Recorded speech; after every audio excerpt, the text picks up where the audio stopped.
All right, we want to welcome everybody tonight to Bitcoin Workshops number 64. We're live on Facebook tonight. We've got all kinds of friends here. We're going to have more coming through. We can close those doors if it gets noisy. Tonight I just want to start with thank yous. We have a lot of special guests. We've had a lot of new things transpire in our space, and we are out pacing anybody in our space. We're up to 1,200 and something members right now, so that's amazing right now. So let's give everybody a round of applause for a second, okay? 1,200 members in our space. There isn't any other club in the city like us with 1,200 members. I'm going to grab the other mic. This one seems to be a little cutting in and out. Yeah. It's because of the frequency waves from the last one. That's why. This one's actually on too, so this should work. How's that? No? Yeah? Nothing. Yes? Working? Got it. Nothing? Got it. How's that? Is that better? Okay, good. That's it. If we don't need the mic, we don't need it too. You guys let me know. This is brought to you every Thursday for free because we love you. We have Zen 8 to thank you for bringing some specials tonight. So there's dollar sushi. There's underground parking underneath the casino, and it's heated, and it's nice, and it's free. And if there's no hockey games, there's usually lots of space. If you don't know how to get there, ask some of us, and we'll show you the secret. There's an elevator that we come up in the hallway there, and it's all indoors, so it's nice when it's snowing out and all that stuff. Bitcoin Workshops is a company that I started last year in September in my living room, as the story goes for the new people. I was working on cryptocurrency since 2010 officially. And I had known a lot about Bitcoin prior to stepping into the room here with you all. What I knew about Bitcoin was something that I knew about the web. And the web came out in 1991. It was a decentralized offering to the world. And now every single one of you in your phones, on the website, and everywhere will have the taste of the web going on. You guys do your banking. You do all kinds of crazy stuff online, obviously. And what I also knew is that Visa and MasterCard and big companies like this were fighting over the financial backbone of the web for many years. And when cryptocurrency was launched in 2009, we saw Bitcoin starting to wedge its big fat nose into the web and take over what I call the financial backbone. So now we have the cryptocurrency being and running and is the financial backbone of the web. And for anyone that's intelligent as far as the web's type of growth and knowledge of such, you'll understand that the web is in our lives to stay, and it is big. It is probably one of the biggest developments and the biggest sections and biggest areas we have in our lives. And then how we all tap into the web, work with the web, and become part of the web is something that we've all become accustomed to, and we're all driving forward more and more and more. Right, Jason? Mm-hmm. So when you take the web into consideration and you now mix in like a recipe of cryptocurrency and its backbone financial, you've got a success story for the next 1,000 years. Okay? So what's going to happen? We're going to mine for shit on Mars, okay, with solar power and stuff. Like, we're not done yet. Like, this is all just beginning, okay? And the future's big, and the future's bright. So how do we get there? How do we become part of this? Well, I always like to refer to all of you in the room as crypto citizens, because crypto citizens is the best way to coin you guys and girls when they're here, is because we believe in cryptocurrency, and we also believe that it's something to do with part of the future. So how we enable everybody is we buy and sell cryptocurrency with you, okay? And you can buy it from us, and we'll sell it to you, and we'll buy it back from you as well. We can set up your business with it. We can set you up with it in a coaching method. We can teach you trading, day, swing, long, all kinds of methods. We're going to hand out, there's a budget sheet all over the tables today. You guys can grab a budget sheet if you didn't get one. We got more. No, Jason doesn't need this. He's already all over it, so I'll give it to you because you read that last one. There you go. So the budget sheets are out. Why do we do this? Let's talk about that for a second. Because we don't want you guys to get fucked up, okay? We don't want you guys to lose money. We don't want you guys to go down the toilet with any of your investing or any of your thoughts or decisions. And we're here to only bring solid things. And in 64 weeks, we've seen a lot of things. We've met a lot of people. We have over 1,200 signups. So we've shook hands with a lot of humans so far and heard their opinion of what they thought of crypto inside our Calgary space, okay? And if Calgary's about 1.2 million people, and we've heard from 1,200, so what's that percentage-wise? Decimal 001 or something like this of the city, or decimal 01, you know? Yeah, it's 0.1%. There you go. So it's a small percentage, but it's still an incremental percentage, better than zero, of what people think. And that's how I look at this, okay? Can we get rid of that static? What's that? Can we get rid of that static somehow? Where's it coming from? Yeah. Or just figure out where the interference is coming from. It could be the Christmas tree for all we know, right? So, Oh, I can't hear static. Is it too loud or something? Is there like a... it just keeps interfering. It's distracting. Yeah, it's when you're by your laptop. Is it? So stay away from your laptop. It might be that little antenna over there. Ah, Yeah, I'll some try. antenna. I'll try. But you know what? I might just put the mic away anyway. So Yeah, okay. I can't handle it. But maybe we could turn down the knobs on there. If you want to check it, Scott, and just see if that has anything to do with it. Yeah, try Leave that there. try troubleshooting. We've got our crypto culture magazines for sale tonight, and they're $10 each. If you guys haven't got one yet, A to Z, cover to cover, great little tool. We sold them in wholesale quantities for others for educational purposes. Grab one, okay? They're lovely. Any of the flyers on the table, if you want to take them, take them. If you don't, you don't have to. Just leave them behind. We'll collect them later. And our focus is not to sell you anything, but it's to tell you something, okay? And we just want to share some stuff with you guys. It's no advice whatsoever, and we're just going to be in the midst of a sharing and caring kind of environment tonight, okay? Hey, Alan, how are you? I'm wonderful, thank you. Thanks for coming down. Yeah, sit back there, get in the middle there. Jeremy will tuck in beside you. I can turn this off anyway. So, let's talk about the market. How many people have been following Bitcoin this week? Anybody? Put up your hand. Awesome. Did you guys see all greens yesterday in the market? We're up, right? 18%. We'll just jump over the news because lately I notice everyone likes a rally around the news. But crypto surges 23 billion amid U.S. stock market recovery. Direct correlation? Question mark or not? Right?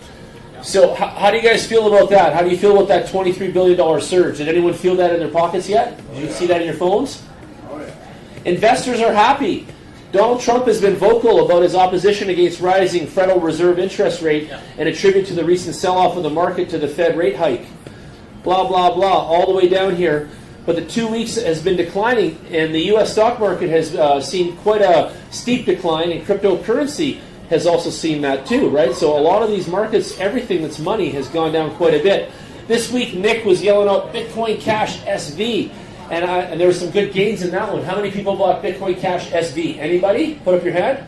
Awesome. Couple people in the room. See? Hard fork in only. What's that? Hard fork in.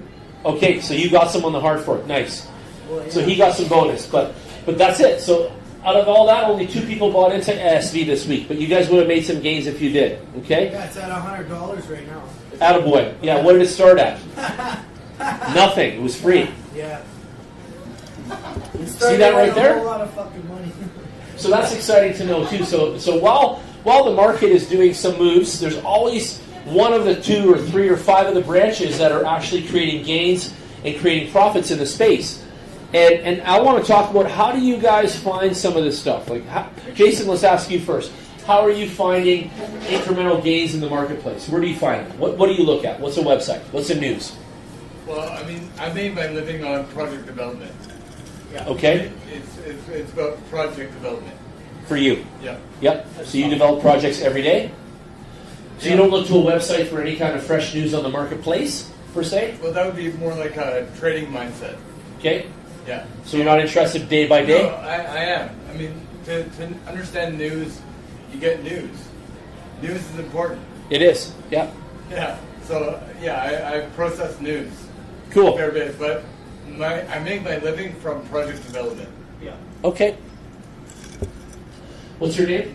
Josh, Josh, how do you find out about crypto? What do you look at? What's your news source? my friend here.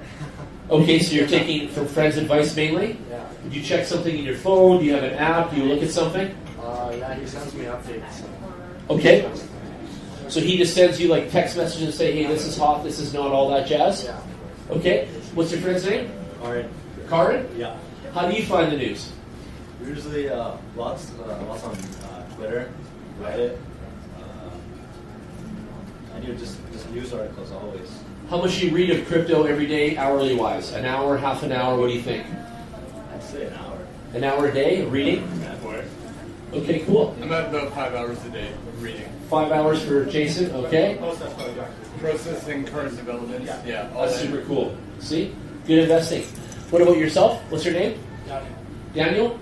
How many hours do you put into crypto research a day? Not too much, to be honest, about like half an hour a day. My dad is kind of the one who put me on all of it. He does like stocks and stuff. So, but I've always been interested in the cryptocurrency. So Cool, cool. So about half an hour. And you take lead from him too? Does he text you some stuff? Yeah, he shows me lots of stuff. Cool, that's awesome. The games. Good to know, good to know. You follow those games, you follow any of those pumps on Telegram or anything? Yeah, I do. But Good. I don't. It's hard to catch the pumps once they've already run though, hey? It's always good to catch them before. Fran, how are you? Let's Come go on in. chasing the market. Welcome. Grab a seat right here, behind Nick. Right here. Don't chase the market. Don't chase the market. That's what he's saying, okay? Rob, how do you find news in the crypto space? Probably researching 1 4 to 5 hours? Wow. And what topics are you looking at? Well, I go on Coin Market Cap, Twitter, Discord. Always counting trade, mainstream news. Everything I can relate. That's amazing. So when you see news, you try to rip it a new butthole and you just go against it and see what's new and see if it's actually valid and stuff like this? And you just go down rabbit holes on every single one. Wow. So 4 to 5 hours a day you're investing right now in this space. And you've made some gains. You're actually making money off the market when it's going either way, up or down, right? And you found some ways to weather the storms and surf the line. Yeah. So we're going to get Rob to do an exclusive workshop later, right? And we're going to get him to let him prepare first so he's not embarrassed or anything. But we'll get him up here one day and he's going to show you guys how to ride the line and how he's making some dough, in the ups and the downs of the market. What's your name, sir? Mike? Mike? And Mike, what are you looking at for news or influence? What's your method? What's your style? Yeah. Zero. 0 hours a day. Like, Awesome. Total greenhorn. Just came here to. How'd you find out about us? I'm on meetups, and it was one Okay, of so the software there? recommended to me, and I Yes. was meant to make it out for one night. Thanks for coming. First time making it out. Yep. I got a few friends that are into Bitcoin, and they talk about it a little bit, but I don't know, never really dug into it. So. Corey's going to hook you up with your tokens. You get them tonight already? Yeah. Awesome. See, so you already started. What you're going to learn by holding those tokens is security. You're going to learn value. You're going to learn software. You're going to understand what the hell is kind of just cooking here, that kind of thing. And you're going to start to feel the vibe of it. And then you can come back every Thursday because we're doing this for 5 years. And we're only at number 64. So we're going to do this for quite a while still, right? Every week, every Thursday, you can count on us, okay? Keep that in mind. We're not just support, but we're all those things, right? We're in every layer. We probably put our noses into about 18 different layers in the space. If you ever want to know all 18, I'll share them with you too. I've got a document on that. Corey G, Mr. G, how do you find news? How do you make money in the space? What's your baby? I'm totally involved in every aspect of it. So on everything from trading and consulting to research and yeah, cloud mining. Plus we're mining. Well, we got 5 rigs going in our office at all times. Yeah. So these guys were dropping up to 18 hours a day. How many? Up to 18. 18. Yeah. That's what I was going to say. All day, every You guys day. were dropping hours earlier, and I bet you he's the king of 1 hour. He's 6 hours sleep and 18 hours crypto right now. That's his catch. And he throws workouts into crypto. So he's like, it's like crypto sprinkled on his workout salad. It's like how he does it. He's got crypto sprinkled on everything. Kate, what's your name, sir? 5G web. 5G Wi-Fi. Exactly, that's what he's doing. Trust me, he's got his book out. So, Savon, how do you talk about crypto? Think about it. How'd you get in the space? Tell us your method. Actually, I'm on Meetup, so I just might come on and see Awesome. what it's all about. Yep. Yeah. Good.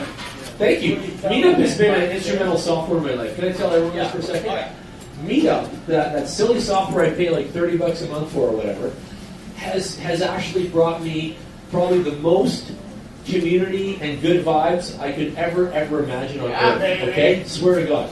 No other software, no other thing, no other advertising, no other bullshit has ever impacted my life as much as Meetup has. It's actually been like some kind of wacky blessing. So don't ever discount that shit, okay? It's actually good stuff. And people like myself, I try hard to deliver on this thing. And I've done 64 in a row. And when I first started, it was sweaty pits, and I was so nervous, and all these kinds of things. And today, I can just rock things out, and we can kill it all day, right? And that takes time, and you get there after 64 weeks, right? It's not easy. Dan, talk about you for a minute. So where's your crypto inspo? Well, so for me, it's Trying to get me drunk so you can take advantages? no one thing. Like I'm not involved in it full time like some of these guys are, but it's more of a hobby. How many hours a day, week? What are you putting in? I'd probably say 3 to 4 hours a week. Probably 3 to 4 hours, okay, a week. Probably half an hour a day on average. Okay. I come down here about once a month. usually. You know. Yep. And I talked to Nick and Neil and other people who are into crypto, of course, to get ideas, and we share things. But I used to be involved in mining until profitability went down. But so it's not really a viable way of generating income right now. But it was fun as an experiment for about a year. And I got some experience. I was part of the Nice Hash platform when it went down at the end of last year. They're still in the process of refunding everybody's Bitcoin from that. Of course, it won't be anywhere close to the monetary value of Bitcoin at the end of last year, but at least the actual quantity of Bitcoin is getting. We are keeping our miners on all the time on Nice Hash. So Yeah. we run them every single day. If anybody wants information on mining or any of that sort of stuff, we can teach you all about that. Yeah, But so- we still do it every day, and you're right about the That's what profitability is not yeah. as beautiful as it was. Yeah. But we do believe that it will increase too, and we're just Hopefully participating and waiting it out. Yeah, hopefully Yeah. well. Yeah. Long term, it's still a good investment. So, yeah. Cool. So what's your favorite segment in the space, in the crypto space? What's your favorite segment? I wouldn't say that I have a favorite segment. I mean, just probably price, here. probably just studying charts would be of more interest to me. Historical performance of it, and then making projections based on that in the future. Cool. That's probably of more interest to me than just most other things. Okay. So you like looking back in history a little bit? Yeah, because I've known about it since 2011. So a friend of mine tried to get me into it in the summer of 2011. Yeah. That was a once in a lifetime opportunity. 2011 is a while ago, man. Of course it is.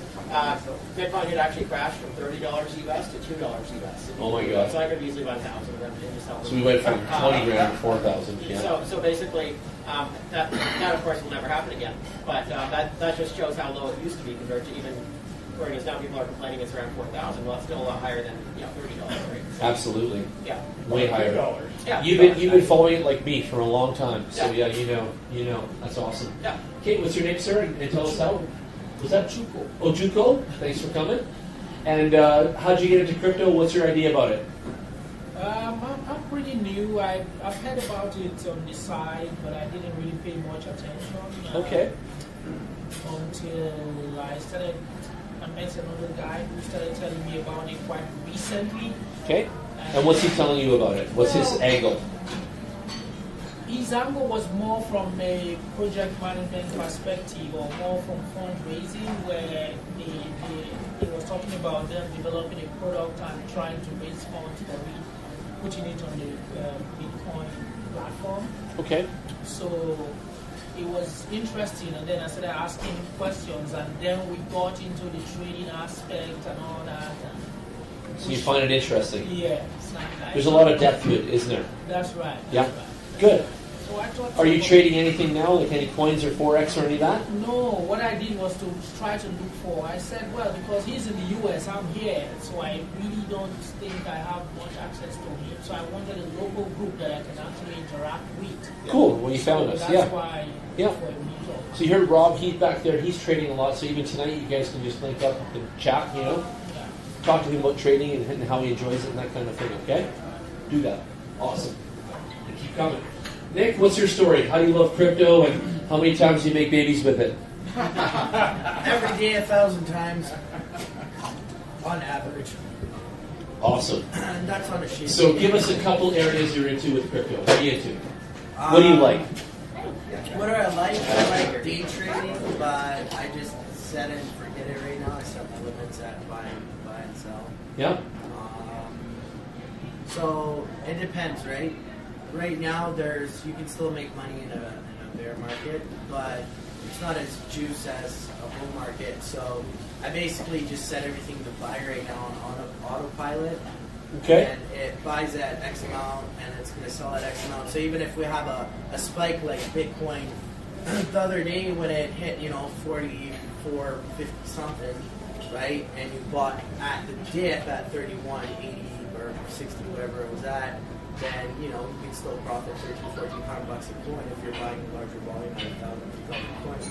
Still a pretty good paycheck, but you buy the dips and you ride the wave, right? That's kind of the model. So. Good. And I know you're into passive mining. Right now I'm just automating it at the time. That's good. So you got that going. $1 million and doing a bunch of other sales. So sit there and stare at the computer all day. Okay, well, yeah, that's good. But yeah, that's kind of what I'm doing right now. And then, you know, once everything, other projects are done, then I can get back to like day trading and make some revenue off of it again. But that doesn't mean anything though. All it takes is one big, massive bull run for all the coins that I'm trading against. Yeah. And that's all it really takes. So I don't even have to do any work. The way I have it set, I can literally still make huge money just by setting it and forgetting it. Setting it and forgetting it. I did a lot of that myself. Yeah. I've got a bunch already set. The best way to do it if you don't have time, right? I don't. Yeah. I'm with But you. again, this is not for the newbies because you can lose a lot of money. Yeah. So. We'll show you which ones. We'll show you which ones are on too. Right? Parental discretion advised. Do not Yes. trade unless. What you about your passive mining? You do passive mining too, right? AFD. A little bit of that. Sure. Right? The fucking. Okay. Fran, let's move to you then. What do you got? What do you like to do about crypto? What's your thing? Well, as I mentioned before, I originally got into a mining company, which is kind of sucking wind right now. And the break even on them is like 3,000 maybe US for Bitcoin. So Okay. it's pretty close to not making any money. So I like reading about it, and I don't trade or anything else. I have a little bit of crypto. I've got some Stellar, some XRP, some EOS, some I don't know more. It's a good time to buy EOS. It's as low as it gets. No, I $3. Yeah, anyway, I got about 4 or 5 that I like. EOS is on my shirt tonight. That's my EOS logo there. Yeah. Has anyone been able to move their EOS around? Jason, can you move it? Yes. Oh yeah, it's all unlocked. It's all ready to go now? Yeah.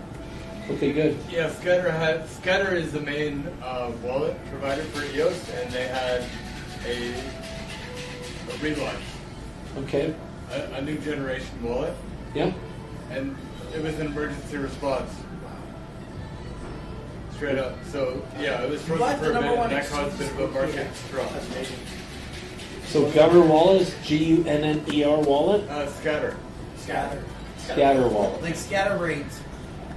That's how it goes. Typically EOS, that's supposed to be Sorry, the best feeling wall. It's like Exodus is quite different. Scatter is one of the cornerstones of EOS. Yeah, it's not. Get-scatter.com is the website. Get-scatter. Your key to the blockchain. Here we go. Stay up to date. Notified releases. Signatures, identity, reputation, and security for everyone. Download Scatter. Read about it. Get started with our SDKs, partners, and apps. You can find a full list of apps using Scatter by clicking here. And this is the one, because it is easy for our users. So digital signatures made easy. Own your data, period. Single sign-on for apps. It's easy for developers. They're streamlined use. They can write code once, use it everywhere. Multi-blockchain support. So it's got Ethereum and EOS there. You can see that. Get started now. Learn more about RIDL. Scatter is available now. Cool. Yeah, the guy who made this, his name is Nathan. He lives in Israel. Cool. He's a world-class genius. Like, there's not a single human being alive who knows more about technology and programming than Nathan James. Well, he's originally an American, and he chose to move to Israel, and he did it a little bit as an activist, and he made this. He made Scatter. Why did you call it scatter? Because it's a decentralized concept. Because that's the scatter is invincible like a shotgun. Yeah. And that with a shotgun you can't miss your target because the shotgun scatters. Right. Yeah. Yeah. So with a sniper rifle, you have to hit your target, but with a shotgun you don't. You just have to be close. And it's a decentralized ideal. And so that's just. I mean, like, I don't want to speak out of place. And get right to the core motive of Nathan, but Nathan made Scatter, and I know for sure he is a world-class developer. Yeah. Well, it says here that it's a decentralized reputation and unique identity system that runs on the blockchain. Users have a unique name which cannot be impersonated by any application which is integrated with Scatter and Riddle. Users get and give a reputation from and to other entities such as domains. We're getting all techie here, but this is decentralized. It works on decentralized or centralized apps. and the user is known by a unique identifier / name. Display warnings, you can't get involved in any scam sites or exchanges which don't release funds appropriately and other malicious entities. This allows users to gain tokens by making the internet and the blockchain safer. So anything that makes the internet and blockchain safer, Jason is a super big fan of. So am I. I follow him in that. I think this whole blockchain should be safe for everybody, and we should be rolling through there with all kinds of fun stuff happening. Yeah, so that's the reason for the you have static with your stance, just because between your laptop and the speaker, and Yeah. the microphone and the speaker, that's like the Wi-Fi The signal. speaker is actually that one. The radio frequency. That one's off, just so you know that. From the bottom of your mic to your laptop, the frequency from those 2 points is where you're getting static. You can hear it, man. You can hear the static, right? Yeah. I can't hear anything. No, yeah. No, like over here, have it's these bad. headphones in too. It's bad. It's like, It's highly disruptive. That's where we'll bring back. It's turned off. I'll turn Troy, it bro, off. you have a loud enough voice. We can hear you. No problem. I'm gonna take my Well, headphones bring the off. gangster mic next time. It sounds better. Oh, yeah. It's the one I rap on. Oh, okay, cool. Yeah. Maybe I'm holding it too close to my mouth. I don't know. Who cares? Anyway. RIDL is a identity protocol, Yeah. and identity protocols are. It costs $25 a year. Cryptographic truth. Right. So because we're all anonymous in the realm of cryptography, having proof of a reputation, that's what Nathan is building, Riddle. And Nathan's role in EOS, I can barely describe how valuable Nathan has been. About any correspondence guy and recommendations. It's essential. Okay, good. Yeah. So you're part of the project, basically. You're all working. Yeah, Nathan is awesome. He'll respond to a good question every time. Okay, good. So he detected a vulnerability in his own software before any black hat did. Wow. Before there was a flaw, before there was a loss, he detected a flaw in his own software, and he announced that everyone needs to get version 2.0 right away. And so for that moment, pause and freezing. So he's definitely ahead of the curve. Hey. The curve hackers, basically. Sorry, pause and trading. Yeah, freeze and trading. Yeah, he is ahead of curve. Sounds like a great guy. Here's an example on an exchange there, Jason. So 10 riddle go through. They go 4 of those go to trust. 2 of them go to the user experience. 2 of them to privacy, and then 2 to fees.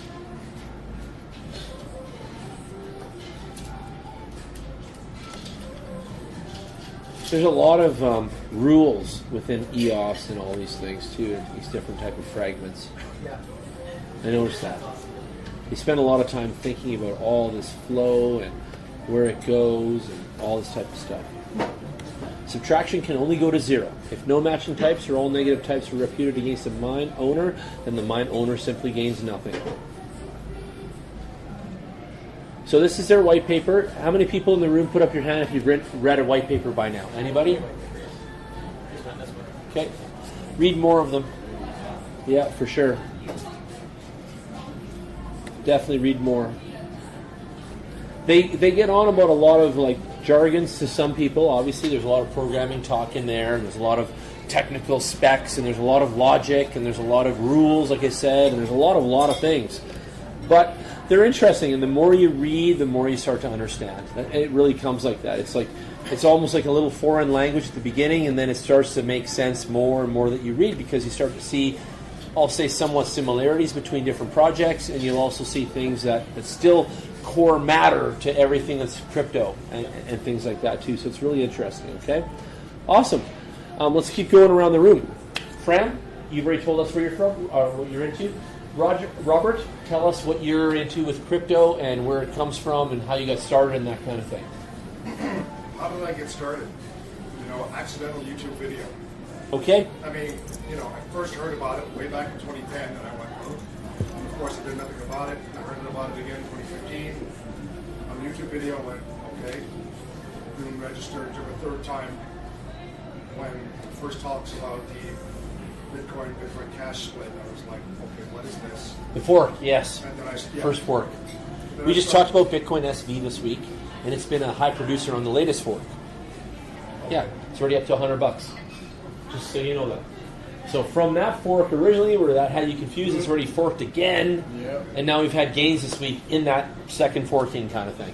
Can you explain what forking is? Well, kind of. I'll just do layman's terms. It's when one type of Bitcoin itself is splitting into two different other entities. Okay, so these miners and these guys have done consensus and they've all agreed that the fork is allowed, and then they're going to take two new brands out of one old brand kind of thing. So that's what's happening. So Right? is it the technology that underlies it that they're forking? Same technology, same Bitcoin, same systems, that kind of thing. But they're creating their own. Block size of their own. They're adding different features to one, so they need to fork it Yeah. in order to.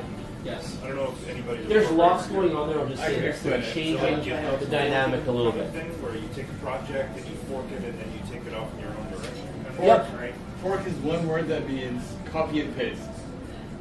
Use the copy and paste function of any of the computer program. Fork is copy and paste is code base. Yeah. Okay. And they're creating their own brand, Straight making up it like copy that, and paste. right? So Yeah. they're taking an established project, forking it, taking it off in a different. Yeah, and a brand offshoot kind of There idea. You there bet. is a distinction in soft fork and hard fork.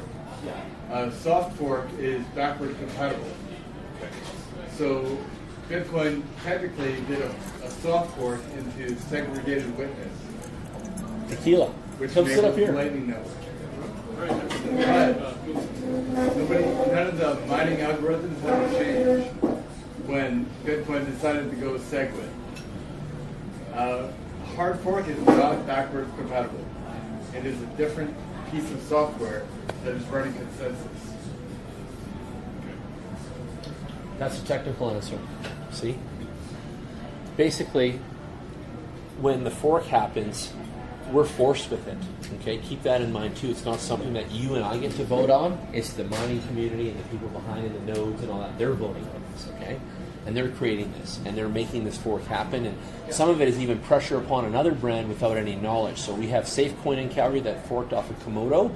Komodo had no knowledge that they were forking, and they did that, and they forked off of them, kind of thing. So this is going on in the space, and you're going to see more and more of these like offshoot brands emerge off of other coins, and get ready, because even with Bitcoin and the Bitcoin brand name, you've got Bitcoin Diamond, Bitcoin Gold, Bitcoin SV, all these Bitcoin Cash, so many of them, and all of them, other than the Bitcoin BTC, are all offshoots.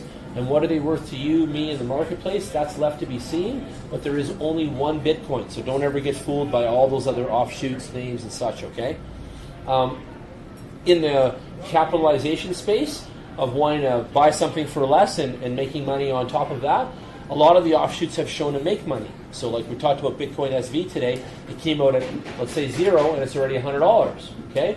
If you were there at next to zero and now you're there at $100, you know what that feels like. Thanks for coming, Mark. Thank you, man. Just right there. Come on in there. What's that? Yeah, please. Yeah. So you get that now, right? Yeah. Good. And ask more questions. Well, from a total newbie perspective. Yeah, I know this. So many different currencies. Mm-hmm. Like, what determines the value of them? Good question. Because you Good can't just question. take something and go into 7-Eleven and buy a Slurpee with it, or go buy a car with it. They're Not yet. all equal, right? Correct. So Not it's yet. only the people that are thinking that there's some value in it. Like, what makes people determine that this one's better than another? Few things I will comment only by opinion, but I feel that the world feels that Bitcoin has value. Okay, the world does. All these Bitcoin, and then correct, and then all these exchanges exist to exchange it for other opportunities, and therefore giving it further value. Okay, if you were just going to base Bitcoin on a retail value of buying a Slurpee or coffee, then I would contest that and say that it's not as valuable for that kind of thing. Today, and even in our club and the way we feel about it, for most of us, we feel that Bitcoin is the bars of gold of the crypto internet. Okay, that's what we feel like. And then things like Ripple and a bunch of the other brands, even the EOS, they'll be our pocket change. They'll be the 5s and the 10s and the $20 in our wallets, and we'll be paying for sushi with those guys later, right? Today, what you're at right now, where you are sitting, is in the early adopters, the early stages, the grassroots, all this beginnings, right? And that's where you're sitting today. And so all the answers aren't even there yet, but we know that some are going to come and go, and you're going to see an explosion of coin brands. Even the guy from Binance said that. Businesses will have their own, all kinds of companies. The Mongo has their own. It'll all be different companies, different coin brands. And where the future, I think, is going to be a big thing is going to be in the conversion technology, where you convert this token and that one and this coin and that one to pay for sushi tonight. And you throw that money into your phone, you convert out of this or that, and all of a sudden you've got some kind of real Canadian dollars to spend with, and bang, you're going. And that's where we're going to, but we're not there yet by any means, but we're getting there. We're getting there. Ultimately going to come down to like beta versus VHS kind of Yes, yes it is. It's already like that. You bet it is. Good analogy again. Yeah, Ross wrote an article for Crypto Magazine with that kind of analogy on it. You bet. So that is part of it. There's going to be the ones that survive. There's going to be the ones that fall, and like, I don't know, men that bet on horses, right? We're all betting on a bunch of these things, okay? And there's some that are proven to actually, carry weight and have velocity and carry the money forward and hold their some kind of stability. But like all the money markets and anything financial, they're all suffering too. I don't know how else to describe that, but with the truth, right? So it doesn't matter. You could pick anything traditional or you could pick crypto, and everything is down. Everything is less than it can be, but we're all moving forward in potential and momentum as well. Make sense? What makes one coin more competitive than another? Is it this one's more secure, or this one's, I know there's smart contracts and investments. They're all secure because they're on the blockchain. They're all secure. They're on the blockchain. Not all blockchains are as secure as each other. Yeah, others will differentiate. You got that. I won't. But they're all on the blockchain. They're all secure to somewhat. They're all projects. They're all people. They're all businesses. They're all software. They're all judged and determined by a lot of the combination of all those ingredients. So what's their team like? Are they douchebags? Are they well known? Are they killer like this guy's talking about, this man here from Israel? Like what is the team made of? This kind of thing, right? And they enter marketplaces where I think that there's a lot of judging by voting with dollars, right? So we're saying, hey, we love this coin. People love the Japan coin. They love the NYC coin, which some of us all said was a shit coin. But there are people around the world that bought them, right? You know what I mean? So no one can technically be the judge of such, but you can judge with your own money and your own thoughts on this, okay? Go ahead, Dan. Also, I'd just like to point out part of what it comes down to it. I think what you're asking is the fundamental value of some of these coins is different, not just based on the technology or the features of the coin, but also on certain specifications. So let's say with Bitcoin, for instance, there can only be, say, approximately 21 million of these ever mined, whereas other coins have a much larger number or even no other number. That'll change the value of an individual coin over time because, due to supply and demand, but also mining, whereas mining with Bitcoin is getting exponentially difficult to be more electricity. There's a fundamental input cost that is not there with some of the other coins. So that's part of why Bitcoin has much higher prices. So generating Bitcoin through mining uses a different algorithm than generating Bitcoin through some other currency. So Then generating other cryptocurrencies. Some of them aren't even mined, like for instance, Ripple isn't mined. But even other ones that are mined with a similar crypto algorithm to a Bitcoin has, still have different laws of supply and demand and things like that, like when there's about 84 million. So it just depends on the specific rules. And we find those all the white papers very good. Okay. Dan's a little off on a little bit of his stuff there. I might be a little off on that. Well, I like listening to Dan because Dan is in on the hardware side of what a computer is. Yeah. Anyway, we're going to keep going. Give Dan time. I love give him more time to learn. So your name, sir, and what do you into crypto? You don't have to agree with everything, but just generally, David? I've been kind of following it for a while. I spend a fair bit of time each day looking at it. I always watch try to have a bit of background in Forex. Nice. And so I watch some YouTube channels on it just to kind of keep up to date and check out the news and stuff. But I like the technical aspect. I'm just trying to get the feel for that with the it's just so much fun to make that static. So what's got you intrigued about Bitcoin? What's got you pulling into it and your kind of focus towards it? Well, I think aside from hating banks, I just find it's a bit of an activism, bit of a rebellion, bit of a disruption. Yeah. Yeah, You we're know, not exactly They set Venezuela limits either. on your own. Well, no, but it's, you know, I just went to go fund one of my accounts for the Forex, and you know, it takes like days, and they charge a whole bunch of money, and I just like the idea of, you know, in seconds. Did you get your tokens tonight, by the way? You see how- Forex doesn't let you pay with crypto? Well, I was the platform I was using. Did you get your tokens tonight? In your wallet? Did you get tokens for coming out tonight? No. So you know everyone gets 10,000 tokens each for coming out tonight. So Corey, or yeah, someone will give you some. You'll see how fast that transaction happens. Okay, 10,000 and boom, like this in seconds. Okay. Really? Yeah, and there's no middleman. There's nobody in the way. There's nobody controlling, anybody, and it's just so seamless. Okay. So I'm new. I just bought some Bitcoins a couple weeks ago, and one of the things that I was asking Robert about today was I got a co-pay as a wallet. Yep. And I'm like, what the fuck's going on with that right now? There's all these security things going on. It's common. It's common in the space. So there's a lot of software changes. Every single coin and every single project is a software project. Yeah. So there's going to be upgrades 1.0, 2.0, 3.0. Yeah. You've got to keep up. If you're not good with updates and keeping up with software, then cryptocurrency may not be your baby because you have to keep up with updates and forks and all these things. It's a constant progression. And I get that. You're in the progressive club of crypto. Yeah, but it was Yeah. it was hacked, and I was like, oh crap. So I went and I bought some coins the other day. Yep. But I just got it on a sheet because I didn't quite want to add it to the wallet because I had this warning. So they're on a paper wallet then? Yeah. Yeah, they're safe there for now. Yeah. And then you can come to the studio, the office, and I'll help you transfer them from a paper wallet to a secure situation, okay? Yeah. Yeah, we'll help you out and we'll move it to you. We're in Inglewood. Yeah. Yeah, you can come by and Nick will give you his info and stuff. You can come by. I'll give you my card too. I'd like to jump in and help out with the answer to the question. Yeah. It kind of brings together a couple of the comments and as well as the question. Why is Bitcoin valuable? Yeah. Everybody wants to know why is Bitcoin valuable. The main reason why Bitcoin is valuable is because people don't trust their bank. Nope. It's true. That's if I was to pick one statement, say why is Bitcoin valuable? It's because people don't trust their bank. Put up your hand if you love your bank. People and they don't love trust you so their much. government. Exactly, not one person. And in Canada, Not one person. In Canada, Yeah. we are blessed Yes. with the world's best banks. Pretty much. I know, right? And We're there's sitting on a cushion here. Pick a country with better banks than Canada. Pretty tough. Yeah. I know. England, America, Not America. Australia, Austria, close, but they still love crypto. Yeah. Switzerland, Zug. Yeah, Switzerland. Well, Switzerland has fully embraced crypto all the way to their election process. Wow.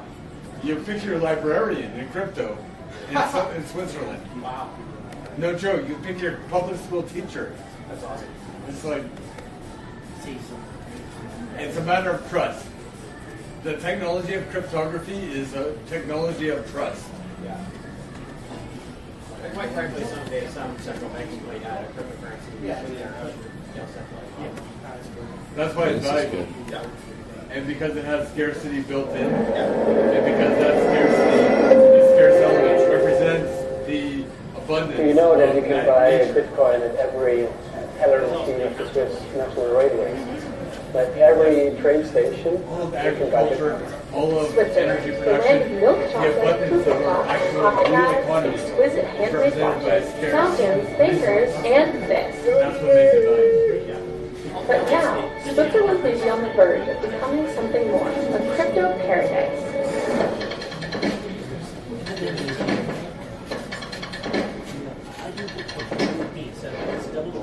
Hi, I'm Molly Jane from Cointelegraph, and we're coming to you from Zug. It's also known as the Crypto Valley, and Switzerland has been called the Crypto Nation. So we've come here to check it out. Long before Bitcoin was a gleam in Satoshi Nakamoto's eye, the city of Zug knew how to attract money. With a 14% corporate tax rate, one of the lowest in the world, it became home to nearly 30,000 companies, almost as many as there are people in the town. Now, Zug is home to more than 400 crypto enterprises, all happening in stalls in what has become known as Switzerland's Crypto Valley. And a gorgeous valley it is, with a large lake set against the backdrop of Switzerland's ever-snowy alpine peaks. It's almost beautiful enough to make us forget why we're here. We managed, however, to bring our eyes down through the mountains to meet with Dolphy Mueller, the mayor of Zug, who has presided over a policy of accepting Bitcoin to pay for some city services, making him, in a sense, the crypto mayor. Everybody in the world was interested in what happened with Zug because we have been the first. We didn't know anything about Bitcoin, we didn't know anything about blockchain. So we invited a student which explained us the difference between the things. We started it 2 years ago. Now we have about 50 or 55 payments, not more, and it's only Bitcoin. It's not Bitcoin Cash, it's Bitcoin. From June 25th to July 1st, 2018, Zug held Switzerland's first blockchain-based municipal referendum.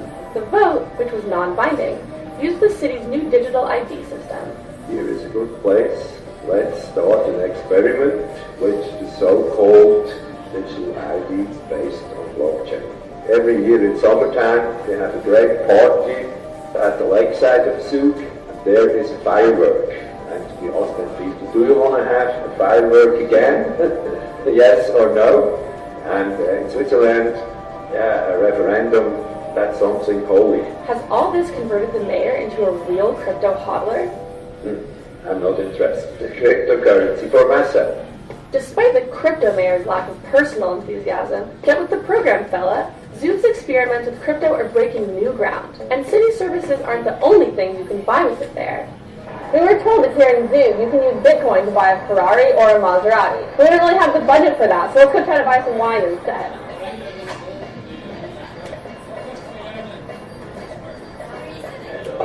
Hi. So now you're recommending something? Yeah, so I'm looking to buy some nice wine, especially from Switzerland, but I'd like to pay in Bitcoin. Can I do that here? Yes, of course, yeah. Oh, great. Just take this one that you just took. It's a very nice wine. It's a Syrah. Paying with crypto was as easy as scanning a QR code. And the wine was delicious. So we left Zug and drove to Lucerne, another important city on the crypto map of Switzerland. Here, its prestigious university is offering courses on cryptocurrency and blockchain. Hey, now we're over here at the Lucerne University of Applied Sciences and Arts, where students can pay for everything with Bitcoin and other cryptocurrencies. Let's go talk to the dean. We have several programs that are focused on blockchain technologies and distributed ledger, but which are small ones, which only last for 2 days, which give them short insight. And we also have a longer program, which lasts for about 4 months, where we really actually get deep inside view in these activities. And right now, for next semester, we're also starting in the bachelor program with courses dedicated to blockchain distributed ledger. All of which makes perfect sense, since the university president's last name is Hodl. So the universities are into it. But what about Swiss officialdom? Later that day, we met Thomas Moser, an alternate member of the board of Switzerland's central bank, who has been a bit of a downer about blockchain technology, at least according to the news. That was fake news.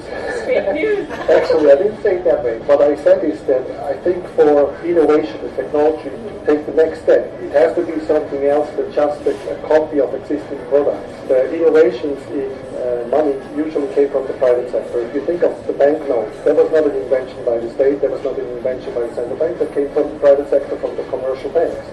And then people started to complain about it because there was fraud, a lot of people lost money, and then eventually got regulated as a first step, and as a second step it got nationalized. That's clearly something that could be also repeated with cryptocurrencies. We had our conversation with Thomas Moser on the embankment of Lake Zurich, just a few steps from his office in the central bank. The next day we were nearby at Bahnhofstrasse 3, the financial center of Zurich and its most expensive street. This is the address of Trust Square, the former home of a private Liechtenstein bank, and now the largest blockchain hub in Switzerland. So Trust Square is a technology hub specialized on blockchain, and the history behind it is that several blockchain entrepreneurs wanted to have a community. So we have 40 blockchain companies here from different backgrounds. We want to focus more on working with the universities and with the corporates. All floors of the Trust Square are full of all sorts of blockchain startups.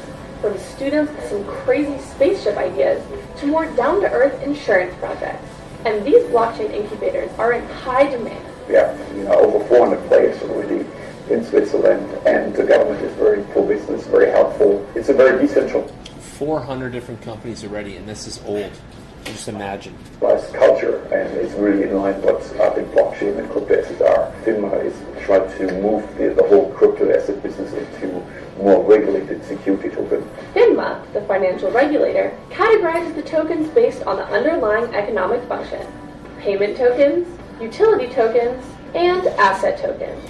But what drives this whole process is that every ICO can send the description of its project to FINMA, and within just 4 to 8 weeks, receive a clear statement whether regulatory provisions are applicable. As a result, in 2017, $1.5 billion were raised in ICOs in Switzerland, the second largest amount of money raised after the US. I would say that 1 year ago an ICO would cost you roughly 400,000, 500,000 Swiss francs. I think nowadays you're more and more looking towards the 1 million range here. Now, welcome to the Crypto Villa, a 19th century mansion that formerly housed another private bank from Liechtenstein that went bankrupt due to money laundering schemes. It is now the home of Crypto Finance AG, a case of the new money literally replacing the old money. So is it common in Switzerland that bankers from the traditional financial industry go crypto? Yeah, more and more. In our company, we have, I would say, 80% ex-bankers from UBS. 80% ex-bankers. We have the whole financial market infrastructure in Switzerland. We have the financial system in Switzerland, which is very strong, with a very strong background. And so we have the theoretical know-how. And then from a society perspective, we have a very decentralized government. We have democracy. This is meshed very well with the whole crypto space. How difficult is it to open an account for a crypto or blockchain company? It's very difficult. There's only a handful of banks here in Switzerland that openly communicate that they want to have ICO clients open a bank account there. One of the problems still is that cryptocurrencies and Bitcoin still have this reputation of being used for illicit or criminal activities. And how beautiful will the ending be for cryptocurrency here? Let's just say that the signs are gorgeous.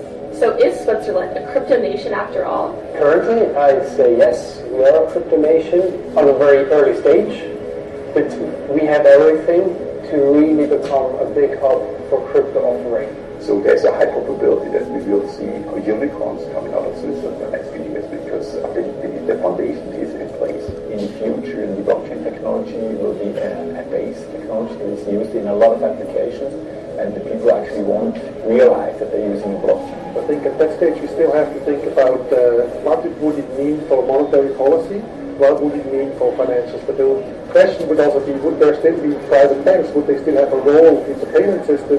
We have to overcome some of our own hurdles and take some risks and move forward, because the competition is not sleeping. We'll give the final word to our favorite crypto mayor. I will be finished my work end of this year, and I always say it was a very beautiful final of my time as a mayor of Zug.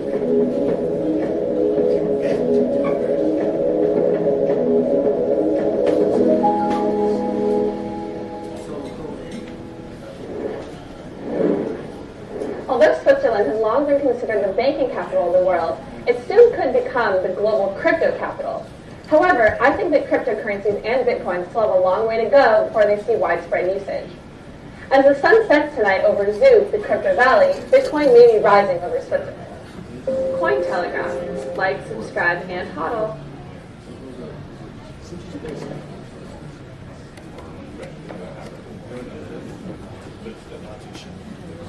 This is a cold storage. This stores one thing. It's a key pair product and a couple of keys. So like when you plug in the thumb drive, right? It's got data stored there. The one thing that stores is public key. Private key. 10 out of 10 experts say a website is more effective than holding up a hand-drawn sign. Get your website on. Today we will demonstrate to you how to use a PundiX Pass card to purchase cryptocurrency. Does anyone see the PundiX retail system?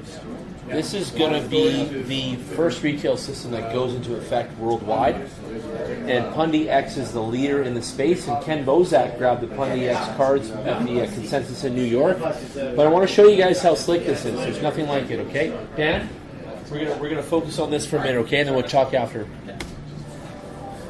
Let's just purchase Ether from the list of cryptocurrency. So you can go in and you can pay in the store right on that point We of are sale. buying 0.05 Ether, and the price is 180,000 rupiah, which is about $15 US. The price is locked in for 30 seconds. Now,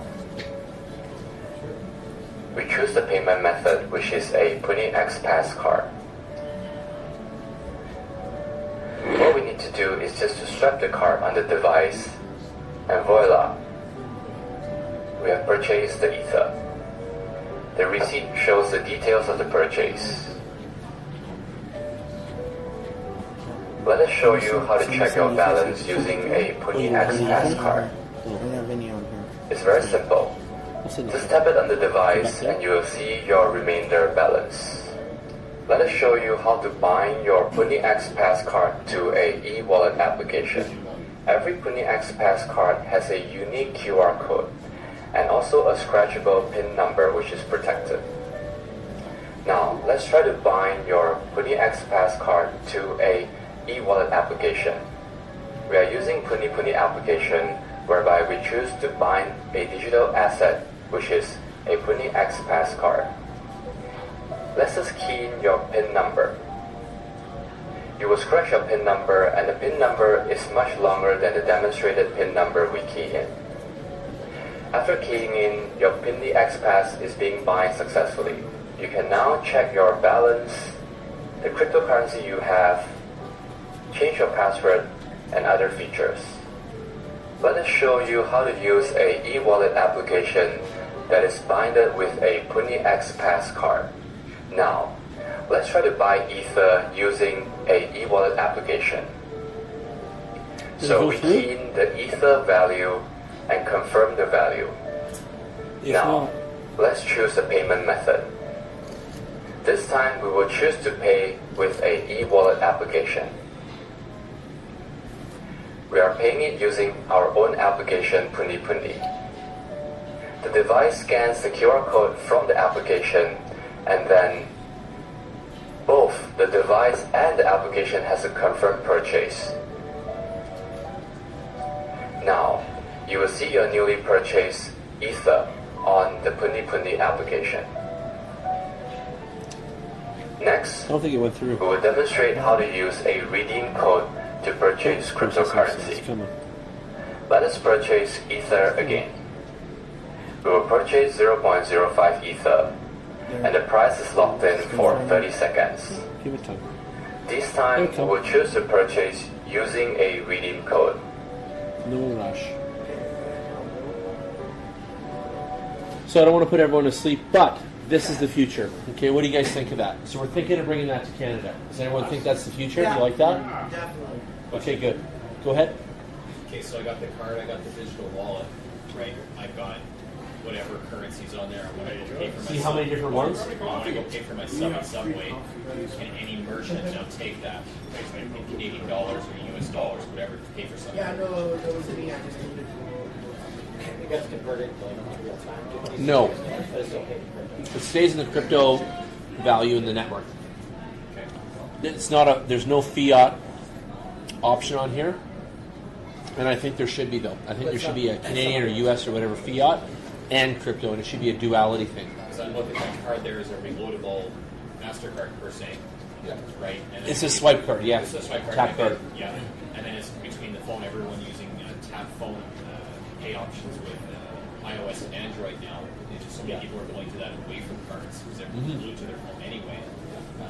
Hi, Paul. However many Ethereum, Bitcoin, whatever I've got on my phone, I'd like to be able to translate that to Canadian dollars instantly and pay $12, $20, $30 in a tap function. That's the way it should be, but it's not quite there yet. So Yeah.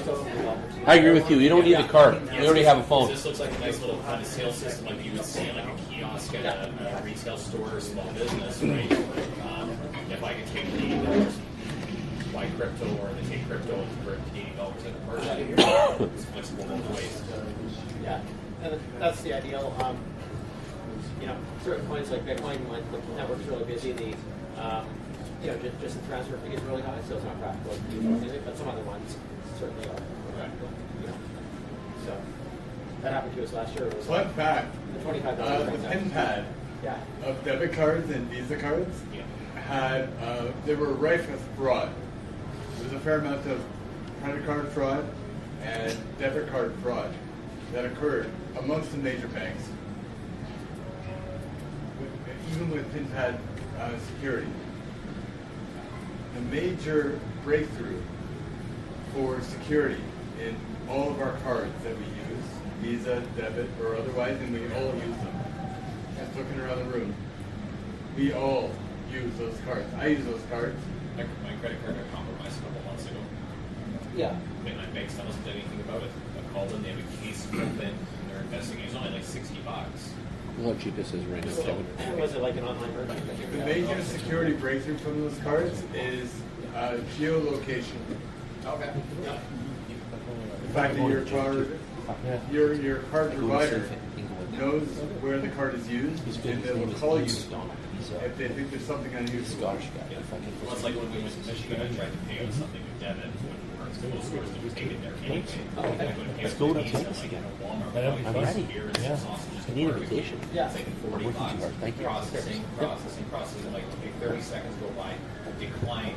5 minutes later, my phone rings. Hi, it's TD Canada. Blah blah blah. Your credit card ending in has been unlocked. Can you confirm where you are right now? And they asked, and they played 20 questions with me on the phone. I'm like, I should be at Walmart right now. Like, come on, let's go. Yeah. And he said, no, we can't unlock it till tomorrow. There's a 12-hour hold period for security reasons. I'm like, wow. So what you're telling me is I can't buy food.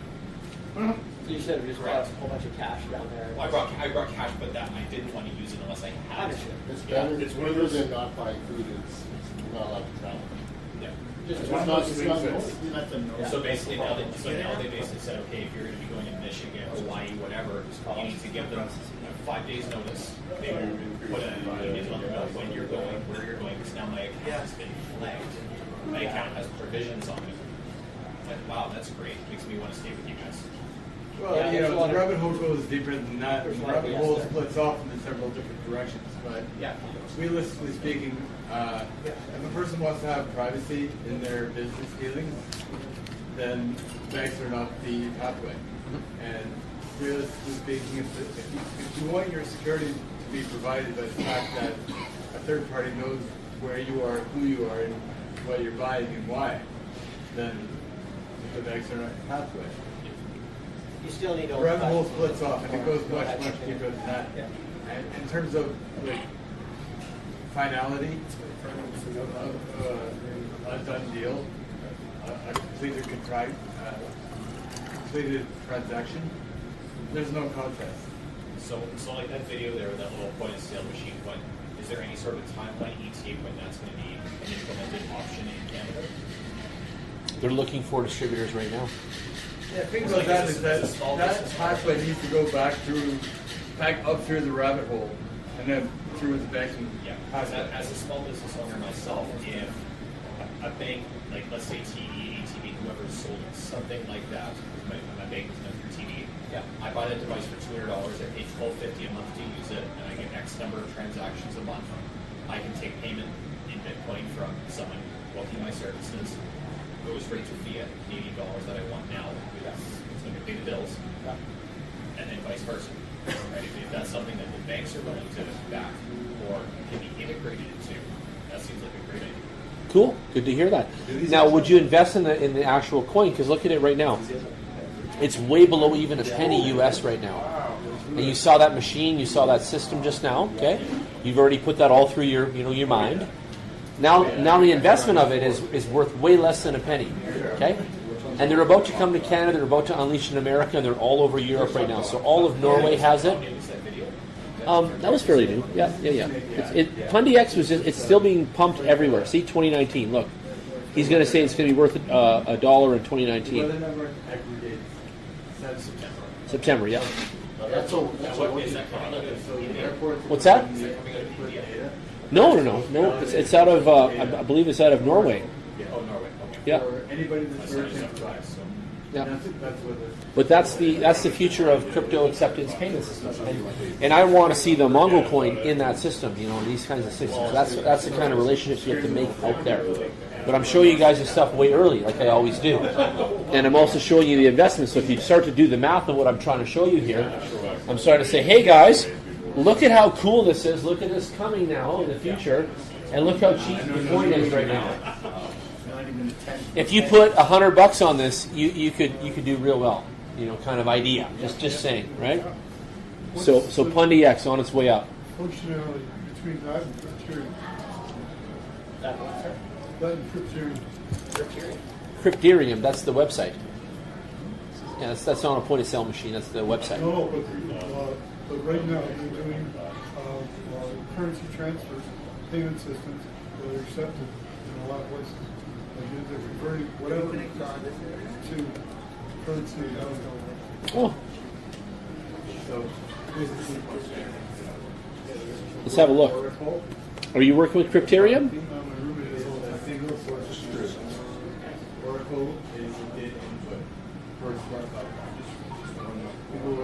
CRP token online store, token sale, blah blah blah, sale of blockchain. Yeah, Pundi X is already out. This is still an idea. So there's your difference right there. So Pundi X is already in motion, in retail, in action, and this Crypterium is still coming out.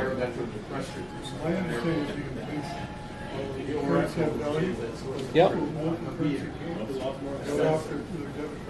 You will be able to, but not yet, because this is still coming out. It's in the token round still here.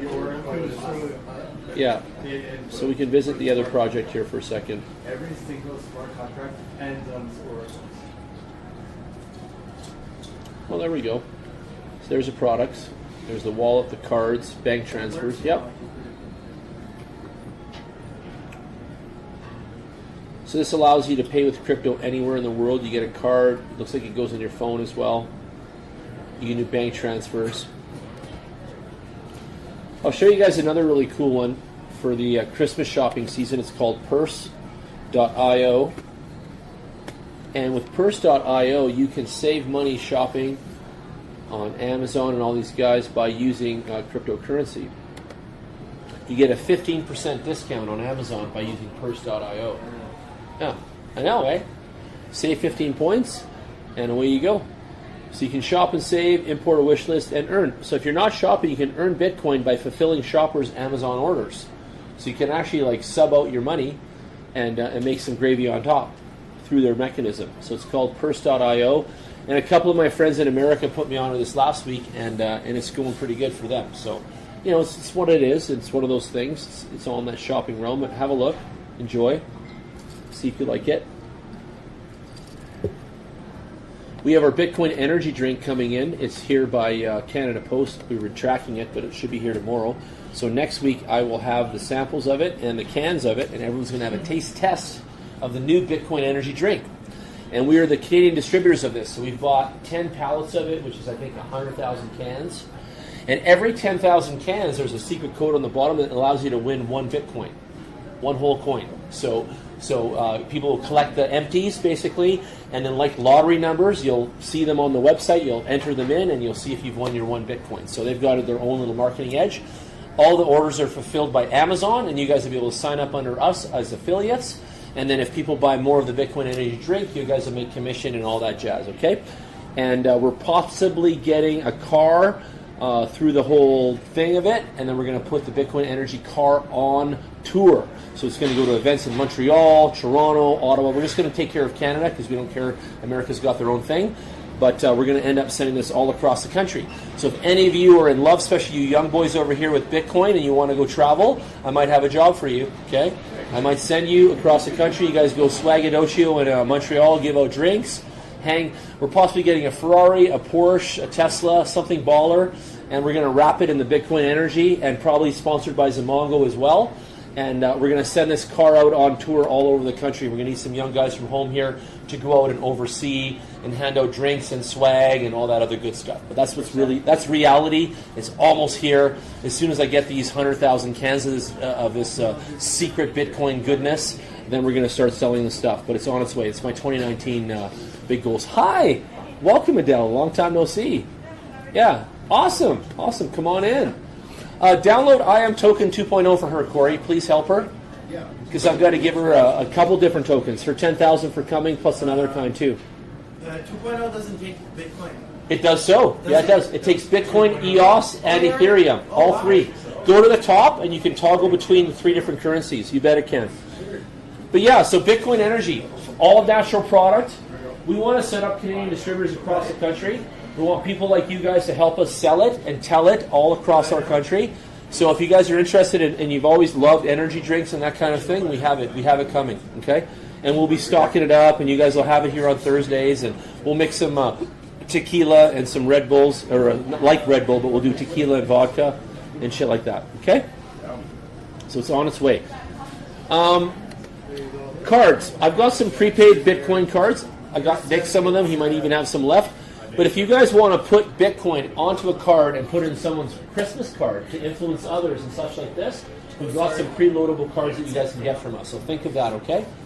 And anything else in the Christmas gift realm, just ask me. I know where everything pretty much is, and I'll be able to point you in the right direction, okay? But back to Crypterium. Not so much educational as promotional. Back to it's starting to feel like it's like a steep slope into like. What are you talking about? It's starting to feel like a steep slope into like the pitch. Just like it's not educational at this point. Okay, but it's Christmas, and we're talking about different websites that I'm showing the audience here. So if it's not good enough for you, you can go hit the bar there and you can go sit there for a minute, okay? It's good enough for me. Okay, cool then. Thanks for that disruption. So back to PundyX. Again, this is a Bitcoin Investments Thursdays workshop. And what do you guys think about after the video I showed you and the price of that coin right now at decimal 0.00709 Satoshi? It's the Kevin? juice. Crazy shit. Nick? I know. That's what I'm saying too. Does anyone else see what I see here? Scott? Make the money, yeah. See the future there? Right?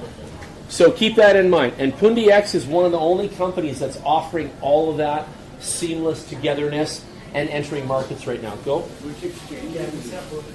Let's pull it up. Yeah, Binance is on it, Upbit, Bittrex, all the best, all the hot ones. Nick, everything going smooth? Yeah, I just put 0.0013 gas instead. I turned it up a bit because the first one's failed. You go to 210,000 on the gas and then 60 on the GUI. Oh, really? Yeah. Oops. Try that. Yeah. Talk 5G. Okay.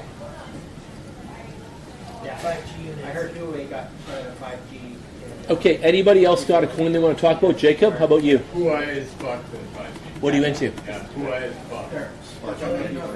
Bitcoin only?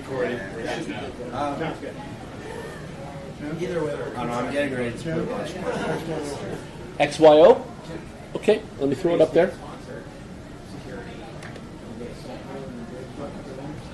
Jed's going to overhear everything that you be in Corey talk about.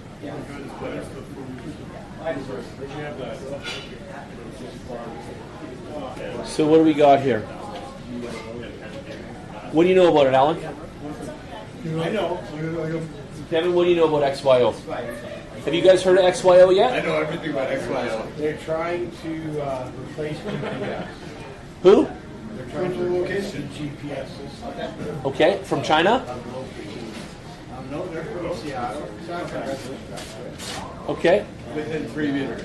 They've already got good enough for a weekend. I think it's over 50,000. 4 layers of incentives. Sentinels, I'm gonna write it down for broadcasters, and Masternode program where they have these geo locators that send out. They're okay. They're actually companies better than that. Here. It's for locating, like I say, it's going to replace GPS. Okay. I heard that China was setting up new satellites just to rival what's going on with America because everybody is buying GPS from America. So China's now putting up their own satellites to be a second marketplace for GPS. So I wondered if this was a coin that is trying to fund that. Yeah, I think we have something to it's a supply chain. Over 1 million location verifying beacons already built and hundreds of thousands ready to be enabled. Blockchain's first cryptographic location network has arrived. Join us in connecting blockchain decentralized apps to the real world. Interesting. So, Alan, back to you that yelled it out. What do you know about it? Why did you buy any of this? Why are you mentioning it? On the phone here because I got a guy that's buying crypto. He's giving some crypto. Yeah. And he's been trading it for me. And that came up here just now. Cool. So there's something must go back here. It's not even a penny, so it's a hell of a good deal right now. It's way down there. It's up 6 points today, almost 7. IDEX, Bitmart, and a couple of the the smaller exchanges only had 32,000 volume. Something affiliated with idea. Interesting. So this is one of those emerging, small coins, you guys. So have a look. XYO Network. Write it down. So you put that to, what did you say, 26? Go down here where it's advanced. Hit that first, right there, and that all goes away. And then you go here, and you go 60 there. Type in 60. And then here you go 210. 210. One more. That's 210,000. Yep. Okay. And then hit send, and it'll go through in 2 seconds. Your password. Okay. So 60, 60 and 210. Okay. Yeah. Because the network that'll get it there real quick.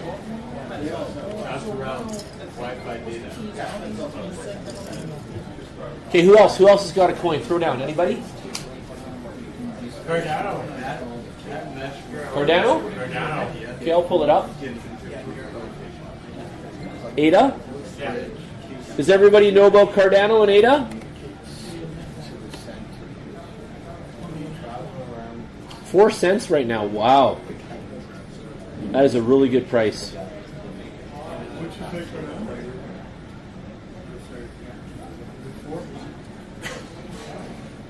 See the markets that they're into. How many people in the room have ADA or Cardano as a coin? Yes? Okay, good. Good. Did you know that they just updated their wallet? Yep. I saw the news. That coin's going to make you feel very rich. Oh, it is. It definitely is, for sure. One of our guys in the room, not here tonight, obviously, but he's done really, really well on this coin, and it's been a tremendous amount of velocity for him overall. What's ADA's biggest DAO? What's ADA's what? Biggest DAO. Biggest decentralized app? Yes. Which one is it? Yeah. I'm not sure. What is it? It's the Greek university system. Okay. So the Greek universities all over it? University degrees Yep. in the country of Greece have started to use Cardano Neat. as proof of graduation. Nice. That's the only thing Cardano is good at. So School? Yeah. It's the only thing Cardano's got so far. Cardano blockchain's first use of case. Let's pull it up. Greek graduates may soon be able to prove their qualifications by way of a blockchain. CureNet, the National Research and Education Network of Greece, is working on a pilot project with blockchain, a development company, to verify student diplomas on Cardano, a blockchain that launched in September. The project is notable because the first official use case of Cardano, a proof-of-stake-based cryptocurrency soon-to-be smart contract platform currently under development. Blah, blah, blah. Neat. Funding the project comes in part from Horizon 2020, a European program dedicated to this. Why diplomas? It's no surprise to find the company working on a project that involves universities, but why diplomas? Putting diplomas on the blockchain takes the paperwork out of the process and makes it simple and easy to check if someone holds a degree. Interesting. Typically, when a student graduates, they receive a paper copy of the diploma signed by the dean and the registrar. All the students' transcripts are stored in the university's central database. To confirm it, they have to claim it. An employer has to check an official diploma or call the university. The labor-intensive process, it makes it too easy for unqualified applicants to slip under the radar. Putting documents and records in the blockchain eliminates opportunity for fraud. It allows graduates of the universities to issue a proof that the qualification exists and is undeniable. So it's interesting, see? Nobody can fudge that they graduated from XYZ or whatever this way. This is cool. Yeah, interesting. Cryptographic proof on the diploma aspect. Neat. Cardano has one good thing going for it, and that's a really good thing. It's a good proof of concept, gotta say. But that proof of concept goes far beyond the country of Greece. You scroll. And that proof of concept goes far beyond that one Scroll? institution. Cardano has, they got this thing. A CRL? They can do, right? A CRL. Yeah. EOS has 5 cents? times over. What do you know about Scroll, Rob? Working product is generating revenue. 2 main nets. SCRL. Third one, I believe at the end of this month. Own your own data. It's got some good volumes behind it. Steady buys.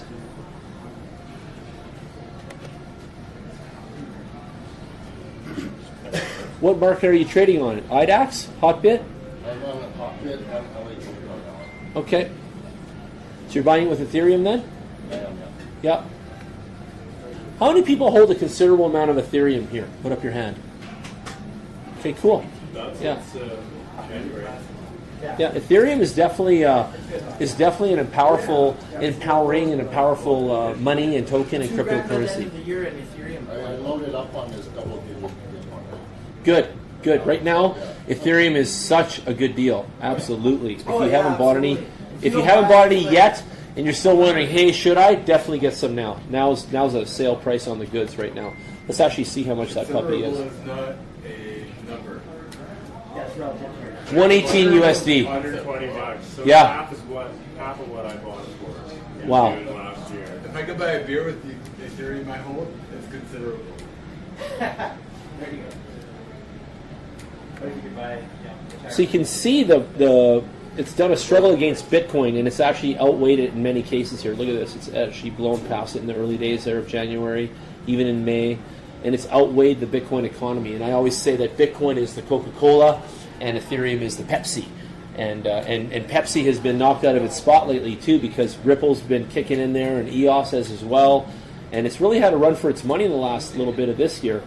But it's still one of my ultimate favorites, and I've made a lot of money, and I've used it, just such a use case for it, like nobody's business. In fact, I think I use Ethereum for more use case reality than any other token coin on earth, to be honest. Really, it's that used. So it's amazing. What's that? Ripple? Absolutely. Yeah, I've got quite a bit of it. Yeah. So let's just bounce over to the biggest gainers and losers, and let's take a look in the 24-hour hemisphere. We've had 151% on some crazy coin called Napoleon X. Some people have that Napoleon complex. You got to watch for that. Gold Poker, bunch of other shit coins looks like up here.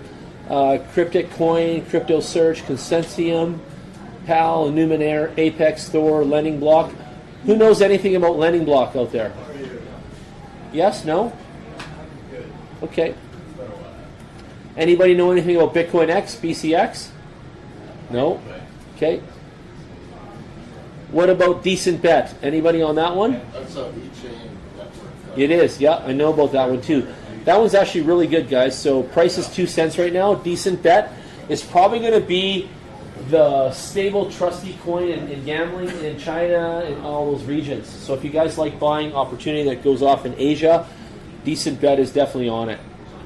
Bitcoin Private, gaining a lot of velocity, $2.96. That came out not long ago, and that was nothing, and it's already $2.96, and I told everyone to buy that.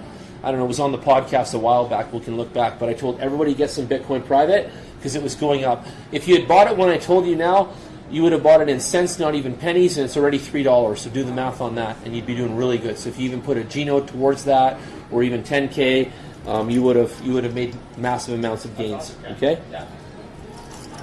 So Bitcoin Private is definitely one of the ones you guys want to take a look at. There's a lot in the Bitcoin family. In fact, I think for next week I'm going to end up doing like a Bitcoin family spreadsheet, and I'll show you guys all the Bitcoin coins that are in there, and maybe just what's been going on and what's cooking in that zone. Okay.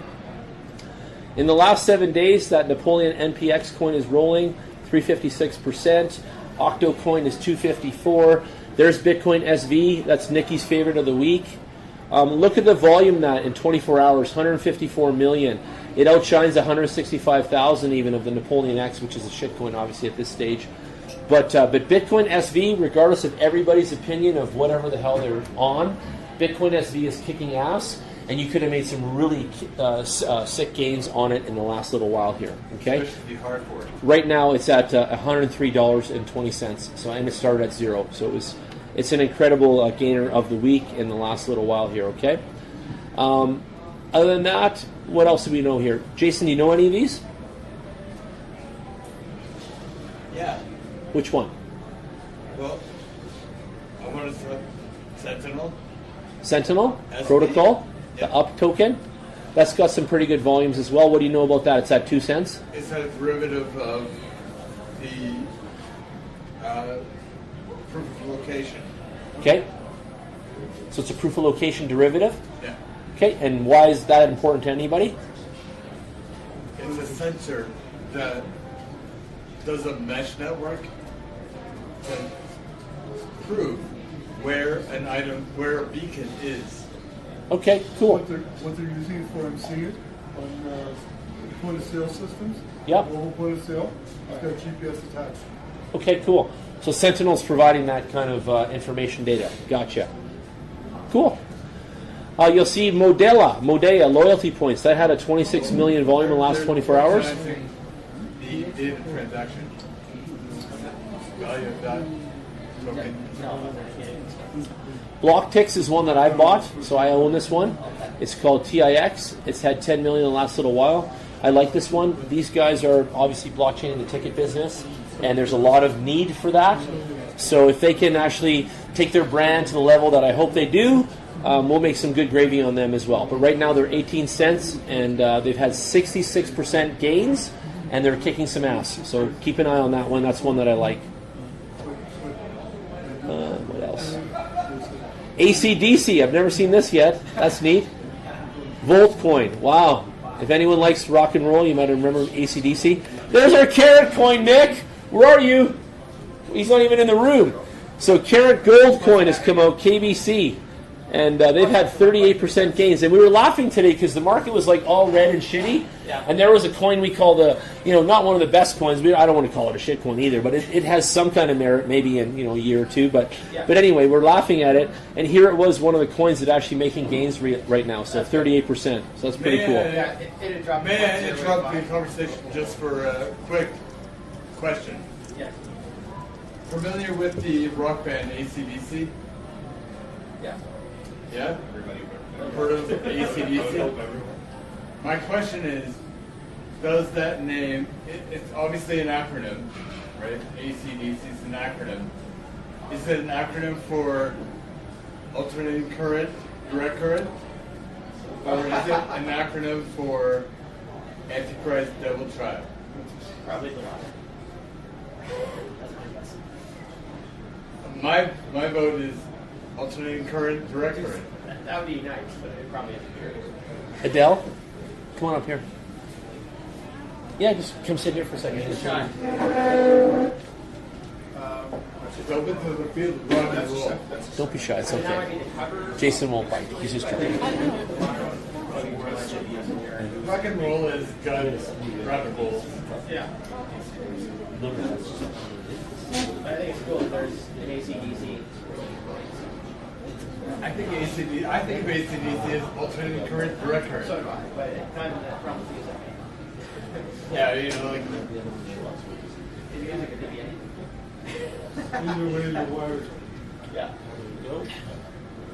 Depends on the way you're wired. Yeah. Thank you. Yeah. That's true. Oh yeah, so it's good. Got it. This is your dividend. So I was trying to get a hold of you this week.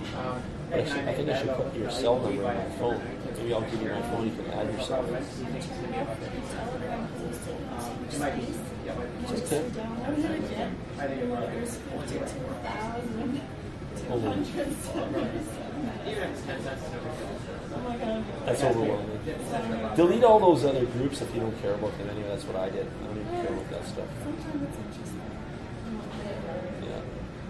Sorry, I'm just processing a lot right now. Add yourself to my phone.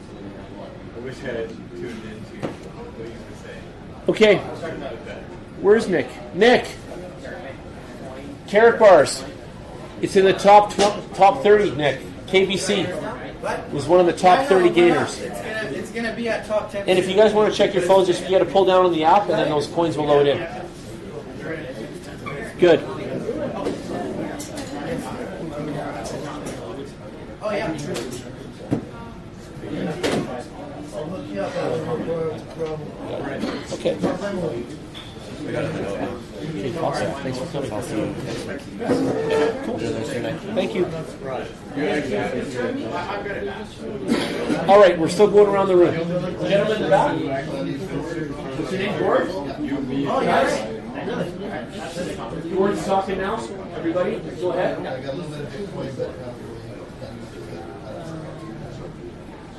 So you got a little bit of Bitcoin recently in the last year or what? Yeah, year and a half. Okay. So how do you feel about cryptos in general? You just kind of get your toe dipped in the water or what? Yeah, it is. It's a huge percentage lower than what it was, obviously, right? Yeah. About 80%. Yeah. Are you a fan of any of the other coins? Are you into any of the other cryptos? So you're kind of Bitcoin maximalist. You're just going to stick with Bitcoin and you're good? How do you feel about all these children of Bitcoin? Any comments on that sort of stuff? Okay. Do you look anywhere for news? Are you keeping up on the scene? Okay. Okay. Did you find out about us on meetup.com? Awesome. I'm glad he told you about us. Thanks for coming out too. Thank you. Okay, so we're going to move to Jeremy. Jeremy, tell us about you and crypto. How did you guys meet? Okay, so you met Chris at the convention. Good place to meet. He got sold at the convention. Good, good. And how do you feel about it now, having your toes in it for a little bit? We're visionaries and leaders in our space. So Are you okay? Good. it's tired. It's been a long day. Yeah. It's been a long year. So you're obviously, grabbing as much of it as you can, right? And getting your head around as much as you can, right? What'd you think of that Pundy X system? That's interesting. We heard I didn't think all over catch up. She was listening for about 30 years.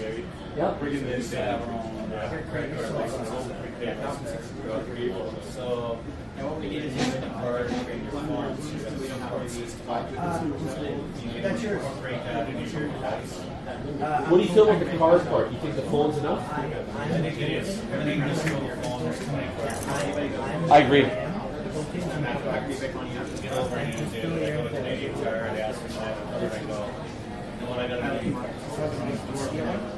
Exactly. Yeah. I'm carded out too. We've looked at those types of systems over the years. The government has asked us. I've heard lots of claims resources and How do you feel about the loyalty points world? Do you feel like it's going downhill too as well? It's pretty saturated. I mean, we were again leaders in the loyalty component. We came after Airdrops, Facebook rewards card, presented to a lot of corporations. You have to have a community for the loyalty component to work. If you try to do your own loyalty program, you actually set yourself up for failure because you're just paying more money to keep your current customers. Okay. And when we used to present to GM and Chrysler and Esso, if you have a petrol points car and Esso rewarding card, you're not driving down the street slamming on the brakes. Going, oh my gosh, I need that petrol points. You take it if you're an actual customer of petrol points. You stop in Canada just to get gas. If you're a regular consumer like Shell or Esso, you're not taking petrol points. When you go a card when you frequent that, they're small. But if you now create a community of loyalty with different merchants, they have incentives to actually now go into a type of channel or an sort of show to change your consumer buying habits. Absolutely. Yeah. But loyalty still has its place. Too many loyalty programs out there, and it's diluted. I can't tell anybody other than Petro Points, for myself personally, that I use and that I even cash in for anything. And what I do with Petro Points is I buy my kid iTunes cards. So with all those Petro Points, I just buy her a $25 or $50 iTunes card, give it to her, and she buys bullshit on iTunes and whatever else. And that's strictly what I use my Petro Points for today as a person. That's my mechanism. It sounds weird to some, but that's what I do. Other than the Petro, though, I don't do shoppers or any other kind of brand of anything, and I give a shit about any of it because none of it actually rewards in any way that I feel substantial. I hate it. No, we can do better than that. What's that? We can do better than that. Much better. Yes, we can make it feel. They're pretty cool. Petro seems to be the only seamless, movable currency, right? You can buy lottery tickets, like she said, and other things. Yep.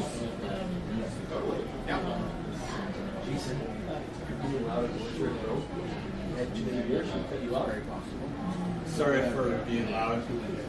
You chill? I can chill. We'll get you guys to tell me how to remove you. Just be chill, please. Okay, Scott, tell us about your crypto. I used to build machines when I worked back at Memory Express back in the day.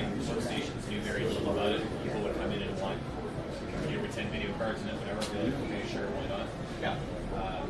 At Memory Express, long was well to develop this from the ground up. And learning more about this is still very new to this. It's very foreign to me. As far as the hardware and the transactional side of things, how people can integrate it, use it for spending in a day-to-day, that's really interesting. Me too. I'm with you on that side big time. I think the adoption of society is still why I do this every Thursday and why I go out every week to see the pictures and all that sort of stuff is because I'm still pushing for adoption. I think that's like a major key in the success of all this, right? And I think that we need to find yet still our unicorn or magic carpet to get this into full-blown society. And I have some theories on it, and I'll share with you guys later when we get together. And I'll share some of my bigger ideas of how I think that we can get crypto fully adopted worldwide. Because it can be. It really can be. In the sense of everyday retailism, right? Alan, how did you come across crypto? Roommate again. Your roommate showed you? A long time ago. Okay, cool. And what was the premise? What was the thing? Sold gold, bought crypto. Sell what? Sold gold. Gold. Sell gold, buy crypto. Yeah. Okay. So you got rid of all your jewelry and all that other jazz and you bought crypto? That was, yep. Wow, interesting. And now he's buying more gold. What the hell would like push you that far to like sell your stuff and do that though? Like how convincing was he? What did he show you? What was it? What did you see? What I saw was an alternate store of value. Nice. Gold from the price to now. An ounce of gold is still about yeah. Or equivalent on there. It hasn't appreciated. Like I've been buying gold jewelry for 9 years now. Wow. And if anybody's got scrap gold, want to turn to cash, you buy crypto. So Alan buys gold. I got bricks of gold if you want Cash for crypto. But anyway, so I converted the jewelry to cash usually. But I looked at what gold was doing versus what crypto from 3,500 to 20 million back to where it is now. Didn't move any. But the crypto has the same, or at least Bitcoin has the same stored value potential that gold has, but it also has an upside appreciation. Absolute appreciation. You killed it. You got it. Yeah. I feel the same as you on it big time. There's nothing else that I've put any kind of money into that has ever appreciated like crypto has. And even though we've taken a deflation, there's still the appreciation has been there, and I agree with you on that one. Kevin, what can you tell us about your crypto experience and how you two met? Oh, wow. Following you on LinkedIn. at that meetup group, and then I came to it, and yeah, it was probably 3 or 4 workshops before I decided to jump in. Haven't looked back since? Yeah, pretty much. Nice, nice. Like, you know, we were talking earlier, I'm probably 3-4 hours a day in the news. So 3-4 hours a day, yeah. So you run a full-time job, you have a family, you have kids, all that, and crypto has become your side hustle? Absolutely. Nice, nice. That's the other thing. Everyone can do crypto as a side hustle. You can go to school, you can do anything. You can be Jason, you know, and still do crypto as a side hustle, right? So It can't be me and do crypto as a side hustle. Because he's doing it as part of his occupation, that's why, as a program. I know. Teasing him. But you get it, right? So if there's anything that you want to do in life and you have a full-time gig and all that type of stuff, or you want to do crypto full-time and have still a part-time gig, crypto is a wonderful answer for many of us, okay? Adele, tell us about you. Tell us about your first introduction with crypto and how you guys met.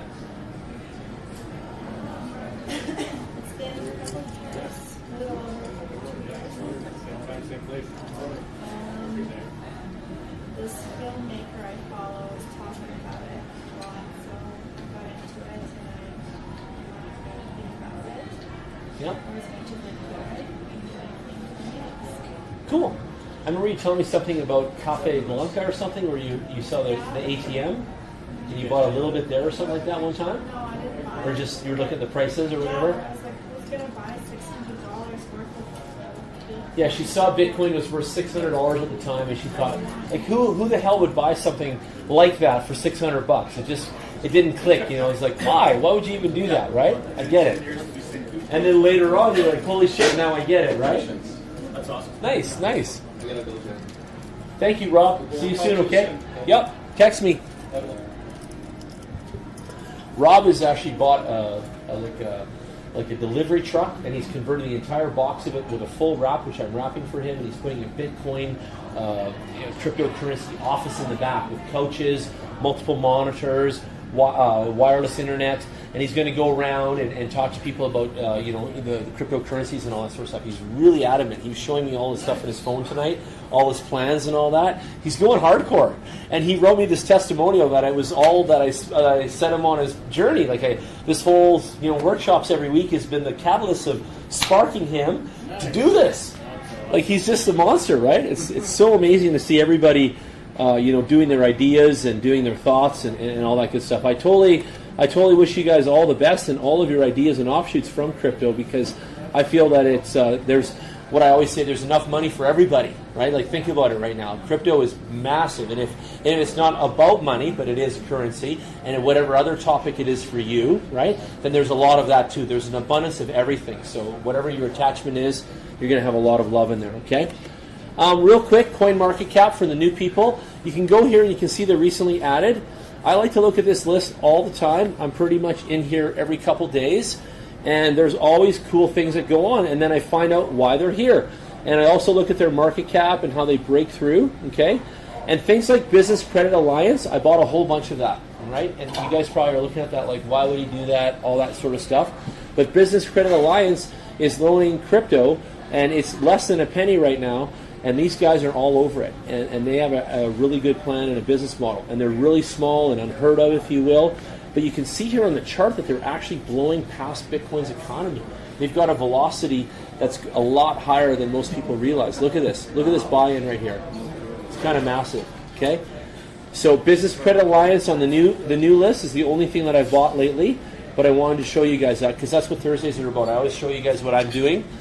And less than a penny right now. That is 85% of 1 penny, okay, for all the penny stock lovers in the house. And I'm on BCX myself, okay, and I'm buying with Ethereum. So that's where my account is. But yeah, you guys can check that out and grab some of that if you think it's good. Again, only not my advice, but have a look. BCX, okay?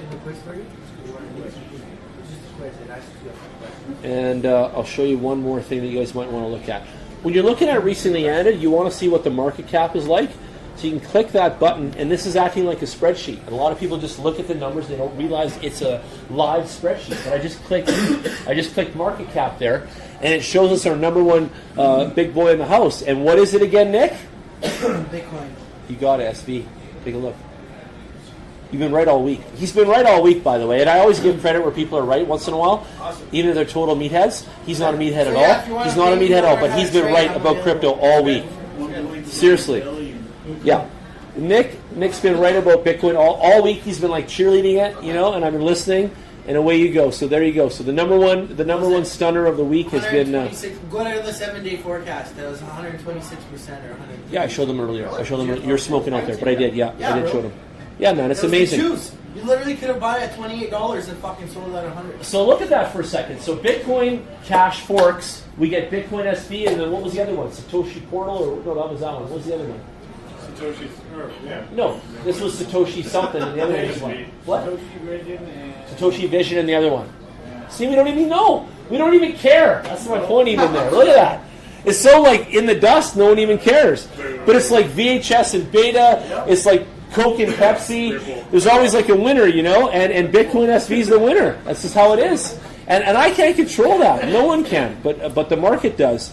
And I love this business because the market's killing it, you know, and things are coming out and they're doing things that no one's being able to predict. And I love it when all those prediction people get a sock in the mouth, right, for all those shitty predictions, because these things are going off. MediBit is also in the news a little bit if you guys want to know.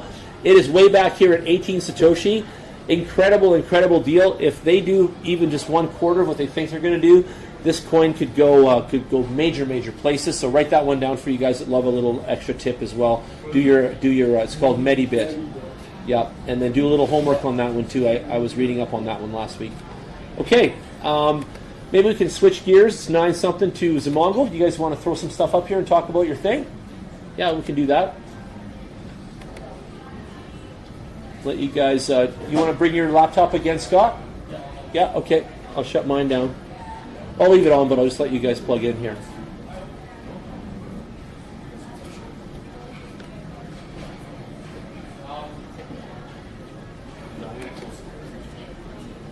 Yeah, go ahead. I almost had to call security on Jason there. Oh, yeah. Get a little bit too excited. I'm teasing right now, too. I know though. you are. I know you are. But he is a little bit slammed right now, I can tell. I'm going to help him calm down. Yeah. He's a little hammered. He's enamored. Just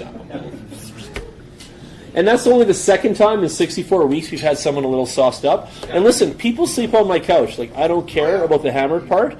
It's just the rude hammered part that I care about. So you can be hammered all day, just don't be rude.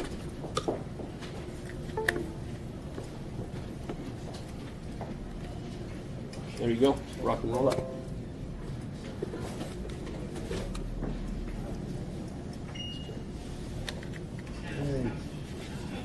Good evening, everybody. A few of you kind of recognize us. It's like our 3rd or 4th kind of evening here for Bitcoin Workshop. So I'm Jeremy Ostrowski, President and CEO of Zamongo, which is a large digital advertising network in North America. Got 4.5 years, almost 5 years in the making now. Got 90,000 physical locations that have our TVs in them that stream news, weather, advertising. Got 3.5 million hotel rooms with our own lifestyle channel. And we have our own mobile app. It's on Google Play, App Store. It's a free download. And on our Instagram, we have over 575,000 plus followers. We're a huge marketing machine. So Zamongo is a derivative of 2 words. Zo is Greek, Mongo slang, and together means big life.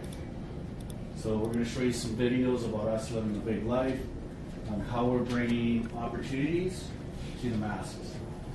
And part of that is we've created an ecosystem of over 40 million people daily on our network. We had our own NASCAR race in June down in Michigan in front of 150,000 race fans per day for about 5 days, and then we were on national television to over 80 million views. So our brand's actually quite well known in the US and Canada now. It's starting to make an impact. So here's one of our commercials that plays on our network. Hope the sound decides to work.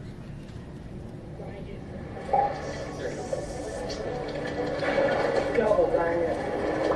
Man, we gotta get these those. Hey boys, ever heard about Zamongo? that? I have not. It's a new app that gives you great deals based on your location and things that you like. Maybe you can even join that website.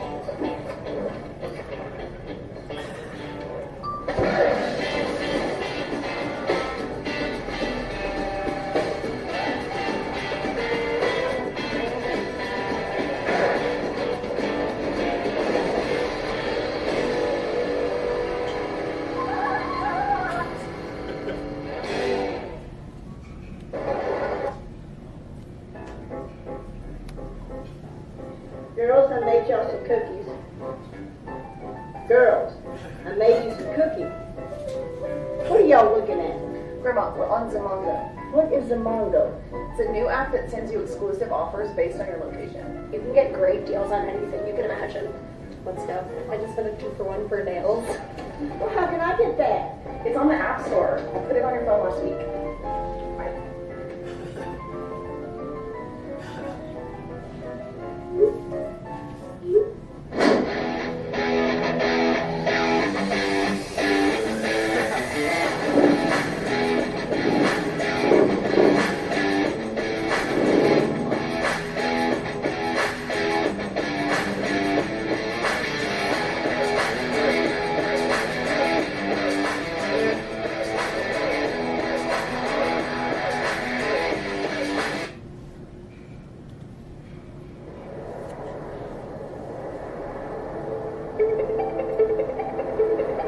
This is a highlight reel from our race in June.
Okay, so here the reason why we're here is after about 2 years of actually researching the crypto space, even though I said we just kind of entered it when we met these guys at the convention.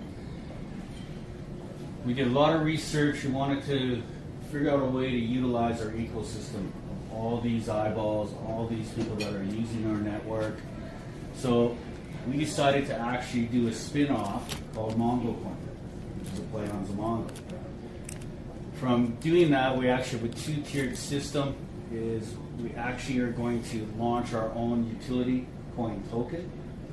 Okay, it runs in the ICO market. It runs in the same space as Bitcoin and all the other coins. We are going to actually run our coin very similar to when we ran our NASDAQ public company. We are compliant to the nth degree. One of the few that will survive the purging that the SEC has started. So we have all the biggest law firms, accountants, you name it. This is important for us. We built the brand. It took us 4.5 years. We don't want to lose that brand. We don't want to lose that ecosystem that we actually created. So we have the coin side, but we're also introducing a token inside the app, and it's a reward token. So when you shop at our participating merchants, we're going to gift you rewards. No different what Jan was doing tonight, gifting us rewards for coming. So similar system. We're going to start testing the system here next week. We already have merchants like Mutual Burrito that are going to test it with us, car dealerships, you name it. They're going to gift out coins for shopping there. When you gather enough coins, you can now use them for product service to upgrade to VIP at racing events, sporting events, and in between we're actually, one of our partners has actually acquired this building which was a former credit union. It's going to become the Mongo Exchange. It's going to be a foreign exchange rate. It's going to accept Mongo coin, the Mongo tokens. So that bridge between fiat and crypto. That's one thing that Zamongo does is we'll do it ourselves. Since announcing behind the scenes that we're actually going to enter the market, we now have other exchange calling us. We have one exchange that's actually in 46 countries. It's going to accept the Mongo coin. And they're also going to use the token within their own ecosystem to reward. I believe they have over 20 million users. And they're based out of Toronto. They're on the Toronto Stock Exchange. So that's the beauty about building credibility in our space, is they get partners. Okay. I talked about it's a two-tiered system. I'm going to kind of fly through the PowerPoint. What we do is every Saturday night, our headquarters are actually based here in Calgary, believe it or not. And we're playing with all the big boys. So we have a couple of hangars out at Springbank Airport. Some of the people here in the room have come to our hangar a couple of times for the presentation. He was here last Saturday. It's a very impressive facility. Awesome. It is, yeah. It's a 3-level Western saloon. It's got 38 TVs with a Jumbotron, big projection screen. We have a full stage concert set up. We've got a 20,000 watt PK sound system in there. We do bring in live acts. We do get a little bit crazy some nights. But the thing is we're playing with NASCAR, we're playing with NFL, we're playing with some pretty big boys. So when we tell them to come visit us, our hangars actually become legendary. When I walk down pit row in NASCAR, I get some of the other teams that know. Myself, the team owners will call me and go, Jeremy, you got to show them on your phone your hangar, man. You know, the coolest places to hang out. So, but that hangar was also, that's where all our IP comes from. That's where all our technology comes from. We test our systems in there. It's very secure on the federal airport. You get past all that security, then you got to deal with us. And the people who have been in our hangar, we have a second level. You go to the second level, you don't want to deal with us. We're in a different mindset. Okay, next slide. So basically, we're at the stage where we're actually launching this. And Jared, who's my son, he's actually the CEO of Mongo Coin. I'm the president and CEO of Zamongo.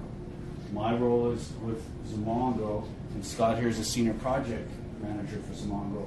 We're here to build the brand, get the awareness, and get the signups. Jared and his team, they're the crypto experts, they're the IT, they're the ones that are your age, they're in their 20s. So this fits perfectly in our ecosystem. Jared's actually another engagement tonight, but you'll see him at the hangar. He does cycle through with us. We have a large organization, and we do a lot. We do a lot in 24 hours, man. We don't sleep. Money doesn't sleep, nor should we. That's our philosophy. Yeah, go on. So I talked about basically what Zamongo is, the power of it. It's finding deals, it's saving time and money. And we actually get people to download our app and activation when we show up on site. The race highlights that you saw, we showed up with 100 people for Zamongo. we're out there getting activations, getting downloads. So we come with a big footprint. Yeah, keep going. Just a brief overview of how the app works. How do we get people to download our app? Well, we say, hey, you want to win some cool cars? They see our events cars. We show up with a static display. We show up where we actually perform. So the cars can do burnouts, we do races, burnouts. But our activation teams, they say, hey, you want to win one of these events cars? We do give them away at the end of the year. We gave away a Camaro at the Daytona 500 this year. Actually flew the winners in from, I think it was Missouri. Yeah, flew them in from Missouri. Got one of our NASCAR drivers. We saw this Lano car, hand them the keys, do a burnout, had all our photos taken, we were on television, we got them on the pit row, we got them in behind the scenes that they would never have access to. Got them on the track, selfies, we did goofy stuff with them. Because we have fun when we do what we do. It's not a bad gig to hang out with us. That's how we get them to download the app. We want to win one of our cars. After they download it, then they ask us what is the app about. Oh, we're going to send you some cool deals. Get you some all access, make you feel VIP. Okay, so examples. So the other thing that we've developed in our space that is very unique to us, nobody has, our IP. This is the footprint of Michigan Raceway when we rolled in. NASCAR called us. NFL's called us. We didn't go beating on their doors asking for a book of business. The IP that resides in our app is there's three components. There's activation, which I talked about. There's interaction. So when we send out a notification to everyone that has our app, we get to see the interaction when they read it. All these blue pins, those are app users. We see it live. When we roll in on an event, or even in the city of Calgary, we have this event pin right now. Everyone that has this Mongo app actually loaded, we see as a blue pin. So we're sending you notifications. We can tell if it's Android or iPhone. Okay, so we get to see those percentages, we get to see that communication. But the racetrack itself, think of it as the footprint of Okotoks.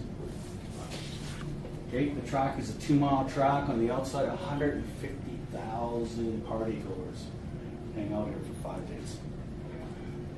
So for us, the deal that we did with Michigan in this area right here, we had an adrenaline zone, which you saw the big banners.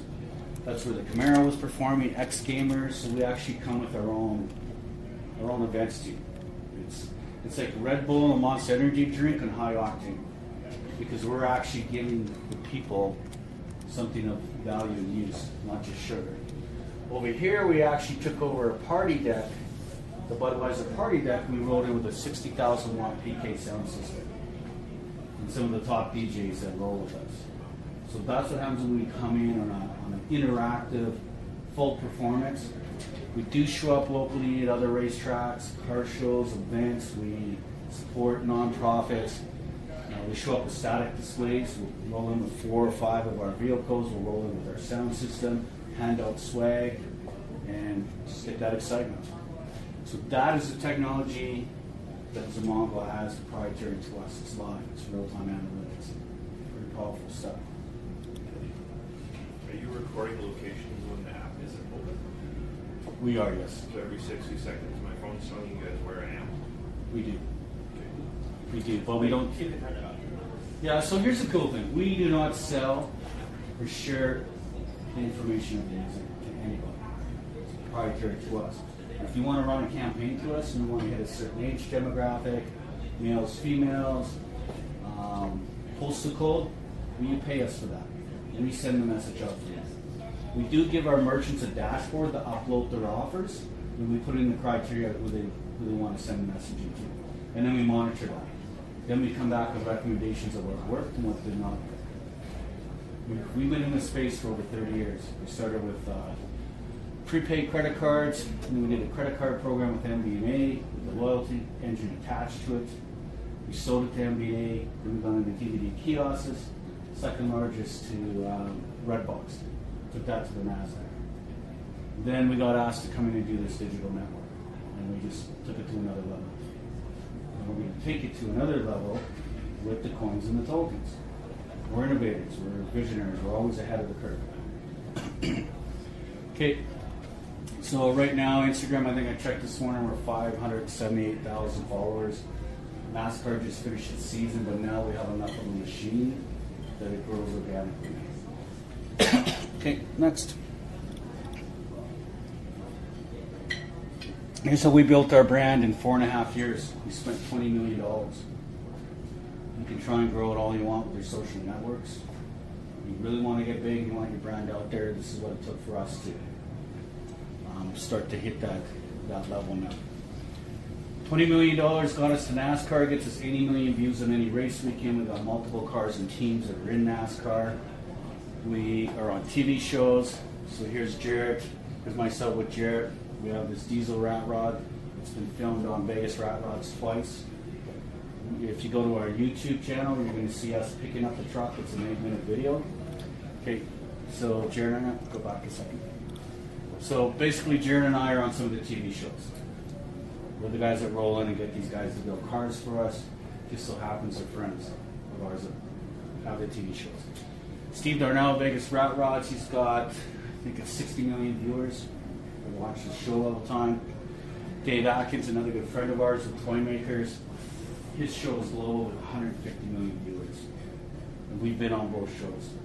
And we also have episodes coming up. Our next episode with Dave is to be filmed in January. We pushed it out to January because we had other commitments. But he's building a Mustang that we bought off of Barrett Jackson in January. And he's also doing a Hellcat. It's going to be a 2-car-in-1 episode that hasn't been done yet. We're always pushing the limits. And the stuff that we have in our main hangar is we have our A-list of our vehicles. So when you come to our hangar, you get to see the truck, you get to see that Camaro, you get to see rat rods and hot rods and 200-mile-an-hour street bikes, BMWs, Aprilias, Ninjas. It's high octane.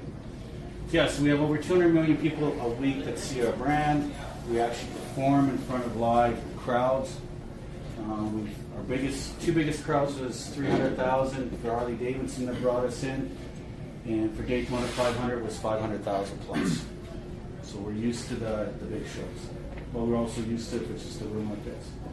We're the same in either setting. Okay. Just to sample some of our YouTube videos.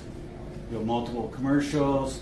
We have people that we work with from Bad Dad Box. We work with a lot of small startups too. This is a grassroots movement. We came from the grassroots. We still conduct our day-to-day as if we are grassroots when we work with local individuals and merchants. Okay. Just kind of to show you some of the footprint that we have here in Michigan. We're on the field right beside Monster Energy Drink. Pretty cool for us. We're on wheels. We're in NHRA. We've partnered with the fastest female in Canada with a nitro dragster. So that's how we get our brand out there. Okay, and just a bigger snapshot. So our next 18 months is basically booked for large events. And what we do is we have 3 facilities that house multiple vehicles. So we go to smaller local car shows, medium-sized events, but this is our schedule for the big events for the next 18 months. We're a major sponsor for World Wheels. We'll have a big footprint here in the February show. We're at Michigan. We've actually had NFL come to us to bring this whole program into this. Same with NASCAR. Detroit Lions actually want us to take over the corner bar. Plus have all the branding on the inside, plus have an activation zone. So the key to all this with all these big sports organizations is their large, concentrated footprints of individuals that come to games and races. So NASCAR, I was on the phone yesterday with, there's 5 tracks that always sell out. So now they've come back to us. So Bristol Speedways started discussions with us where we would actually gift an airdrop every fan 100 tokens. They would then use them at concessions, use them to upgrade for VIP. But guess what? 100 tokens really isn't going to buy anything. You know, got to buy the other tokens. 500 tokens cost you $5. And so NASCAR has bought in, and same as NFL. They want to be part of the crypto token space. Okay, it's here. It's finally here. It took you guys a little while. It took you 10 years. We're coming in to show how this ecosystem can really work on a day-to-day setting with massive adoption without your keys. We had to use keys in the system that we're putting in. And Jason's helping us a bit with that, and the same with Jan and Corey. So we're utilizing local talent here. So that's one of the things that we do. We try to go to our backyard first and utilize local talent. Yeah. Sorry. So, but I mean, we come with a powerhouse, so we try to use our own ecosystem to show people that there's a lot of brain power here. Yeah. But this is where we're getting a massive adoption. As you think about the tokens, we are training the masses. Get the tokens as a reward, and as they build up their tokens, not only can they trade it in for products or service. It's like, think of it. Anybody play poker here? Okay, we're all playing with our chips. You start with $1, you start winning a lot of chips. Okay, well then you got to cash it in for the $5 chip, and you got to bring your chips down. That's what the tokens will give us. We get to enough chips, and we convert to a coin. So we're training the masses how the tokens and the coins. They both have their own values. The coin's going to fluctuate because it sits in the market. The token is a preset value. So the coin itself actually gets issued offshore. We've picked Malta as our place. It's an issue for now. The tokens are actually issued from here because there is no security value. It's no different than buying the tokens and coins when you're playing games like Candy Crush. Two-tiered system. Let's train the masses. Let's get that mass adoption. Great. Okay, next one. So I talked about the mass adoption with our coin. You can buy, sell, and you can do the exchange on your phone. You can do it on your desktop. And we talked about the tokens themselves. Okay, next. And I talk about why consumers, why are users going to use our app? We already gave them a reason. We're going to win some cool stuff. We're going to use it at events at your local merchant. We're going to do airdrops, augmented reality. Okay, so think about it at the track. Part of our marketing program with NASCAR is every race we're going to give $10,000 away. Is that you have to go around the track and you have to earn more tokens and you buy more entries? Is you actually have to go sit in a seat? You have to find that one special token. So we'll do a variety of these contests. Okay, and basically we've got a whole ecosystem of continuously gathering and farming Mongo tokens. Make it interactive. Make it an Uber style. Make it a game. Make it fun. You heard me talk about loyalty before on why it works and when it doesn't work with retailers. Okay, next one. Talked about our exchange. This is going to be a template in the head office for Mongo Coin. So as the Mongo stays out at the hangar, Mongo Coin comes into the bank. And we're going to develop a very unique space. Every time we take over a location, you walk in, it's a surreal world. It looks basic from the outside, just at the hangar, you walk in. Our plans is to make it pretty futuristic. When you walk in there, that it's not going to feel like it. It's not going to feel like an exchange. You're going to want to hang out there. Okay, next one. Man cave with money. Man cave and money. Okay. Nah, I talked. So there's our ecosystem. This kind of goes around in a circle. And you can bounce between all of them. Okay, next. How does Mongo Coin make its money? Because the Mongo already makes its money off of performing at events and selling advertising. That's where we make the bulk of our money. Mongo Coin actually gets 2% of every transaction in the exchange. So every time you guys are buying and selling our coins, we charge 2%. Like I said, we own the exchanges. We're going to keep that fee low because it's on mass volume with mass adoption that happens here. The token fee, you pay $5, you get 500 tokens. As you start to slide up, you get like a 10% bump.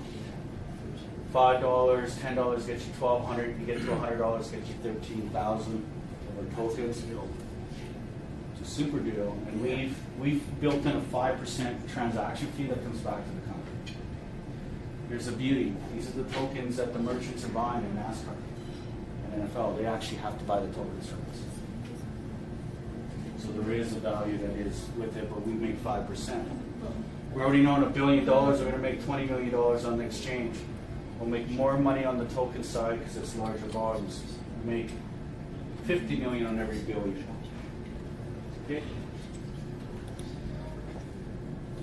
So we put our money where our mouth is. We already built the Zamongo ecosystem to actually get Mongo Coin up and running.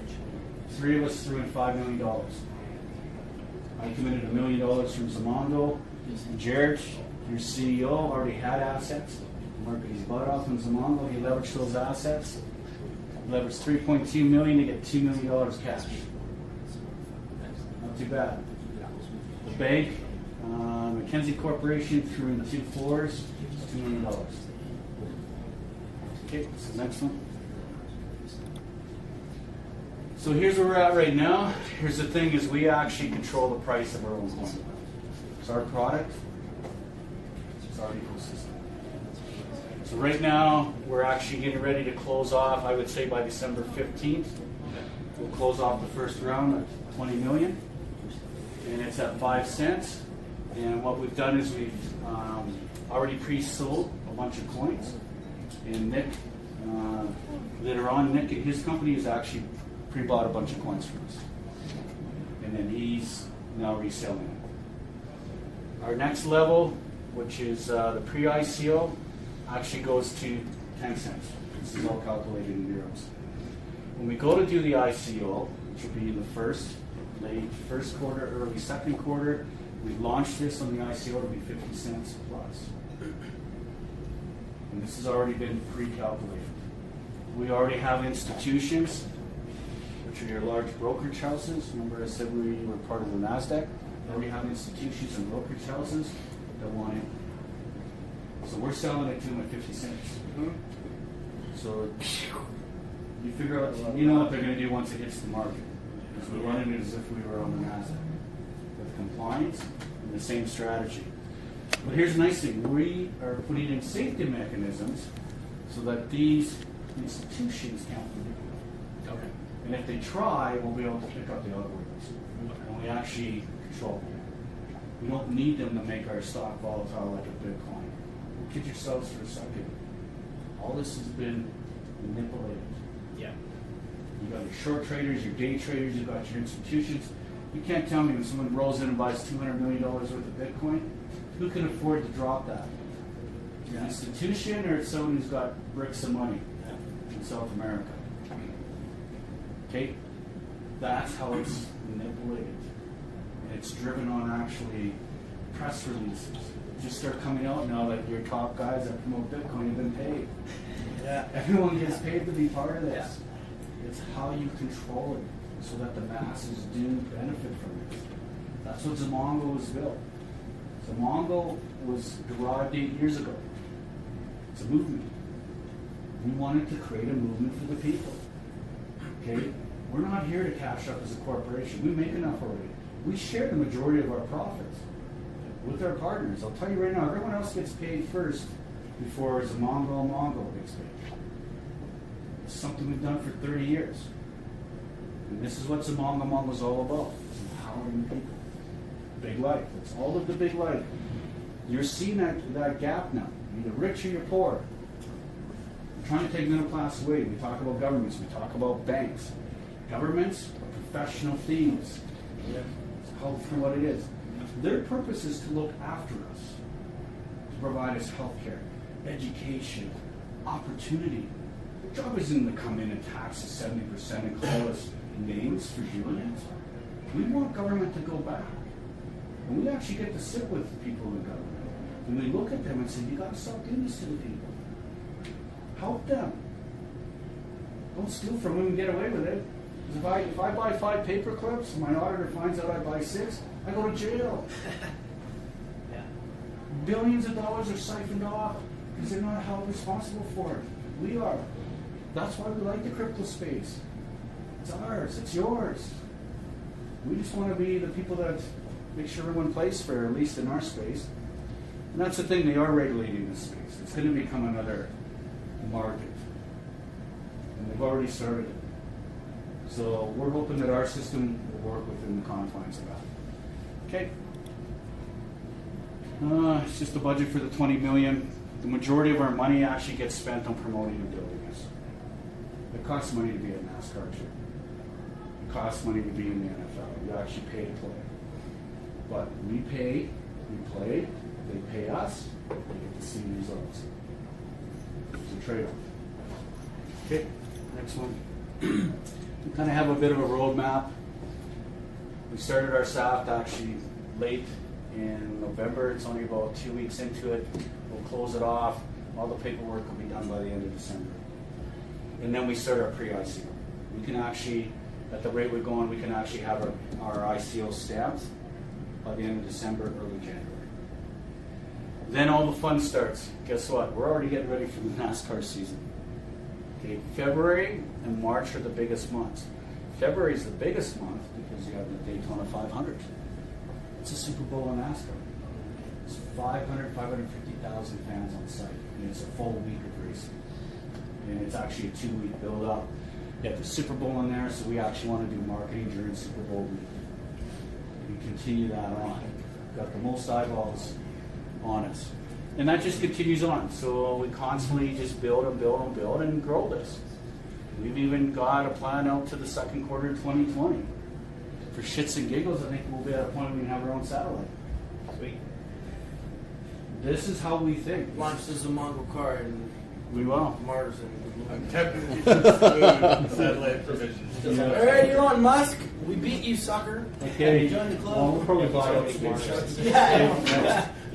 But he only has one car. That's right. Next, just kind of talks about some of our staff, some of our relationships which are local. Next.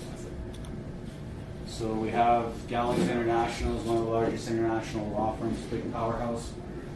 I got a call from one of my friends the other day when it comes to legal and you want to get into a legal battle with us. Well, you can show up to a knife fight with a gun, we come with a rocket launcher.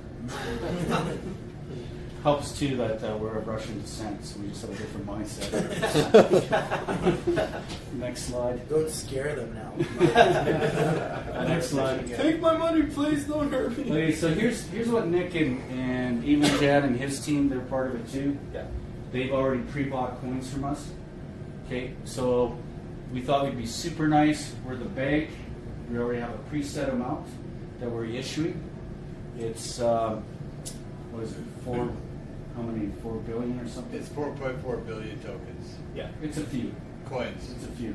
It's Coins. precisely Coins. 4.4. Tokens would be times 100.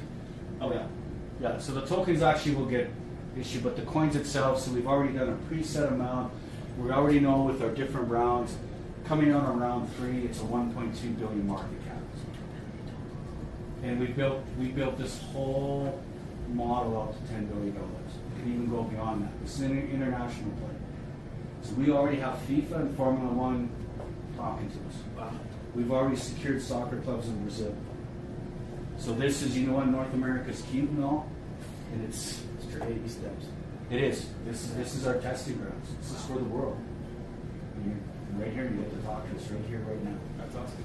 If I may, and I don't mean to interrupt Jeremy, with the utmost respect, the token economics model works out to $2.50 Canadian per coin. And the coin supply is 4.4 billion coins. At $2.50 per coin, we're looking at a $10 billion CAD market. Okay. That's the business plan as it overlays token economics. Interesting. Because the business plan, and what they're doing with NASCAR, the NFL, the UFC, concerts, travel opportunities, and all the merchants in the Zimongo ecosphere, that's a $10 billion economy with 4.4 billion tokens. And how many years do you think it would take to get to that 250 per coin valuation? Conservatively, It'll maybe be 3 years. 5 years. Why do we accelerate? Because here's the thing, every time we sign an agreement with another event, another sporting event, you put out your press releases. What is that going to do? Okay? What do you think the institutions are going to do? They're going to want money for their investors. They're investors, and it's like Goldman's and Sachs now. All the big players, this is their next level to come in and get all the ordinary people to put their money into their savings accounts. No different when Jared went to the bank today and he walked in and he said, "Oh, we see you got a lot of money. Can we sit down and talk investment?" He goes, "Really?" Really? You, the bank, are going to take my money, squander it away, charge You me should have fees. told the bank, let's talk investments on our side. No, Jared's going to sit down and all he wants is a simple credit card. A 20-year-old. And I'm trying to upsell them and all this stuff. Yeah, and we have people that are. Put your with- $5 million into our RSP. Yeah, we have people that are with BMO and other banks that are working with us. Their job is to sell the product they're told to sell. They get paid their commissions. A brokerage house in the stock market, they get paid to sell you stock. Okay? Yeah. Whether you sell or buy, they still get paid. Do they really care about you as a customer at the end of the day? No, they have to move volume. Yeah. They have to move volume. Okay, our system is different. It's you, the people, that are going to benefit. We get 2% to sit there and facilitate to make sure it stays on track. And make sure that the institutions do not destroy this ecosystem.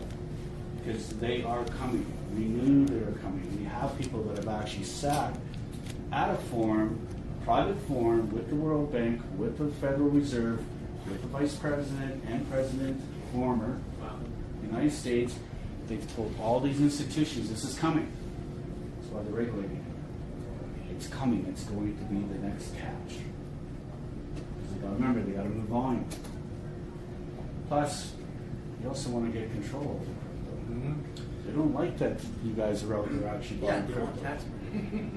No, they don't like that. Ohio's the only state or place in the world right now, besides Switzerland and the others, that's allowing taxes to be paid with crypto. I heard about that, Yeah, it's fucking awesome. Yeah. It's great. Yeah, so for us, you're not actually buying coins from us, you're buying it to people that have already pre-bought from us. Yeah. Let us know if you're interested. We're here for you. Just talk to us one-on-one and we'll help you out. And then on Saturdays, we have a little barbecue presentation. You guys have been there. We can text you guys if you guys want to come to the hangar. We're at Springbank, so you guys can come out and visit and see the place on Saturday. So Saturday afternoons, anybody that's new tonight, you guys can come. Nick and I can text you guys the address and all that.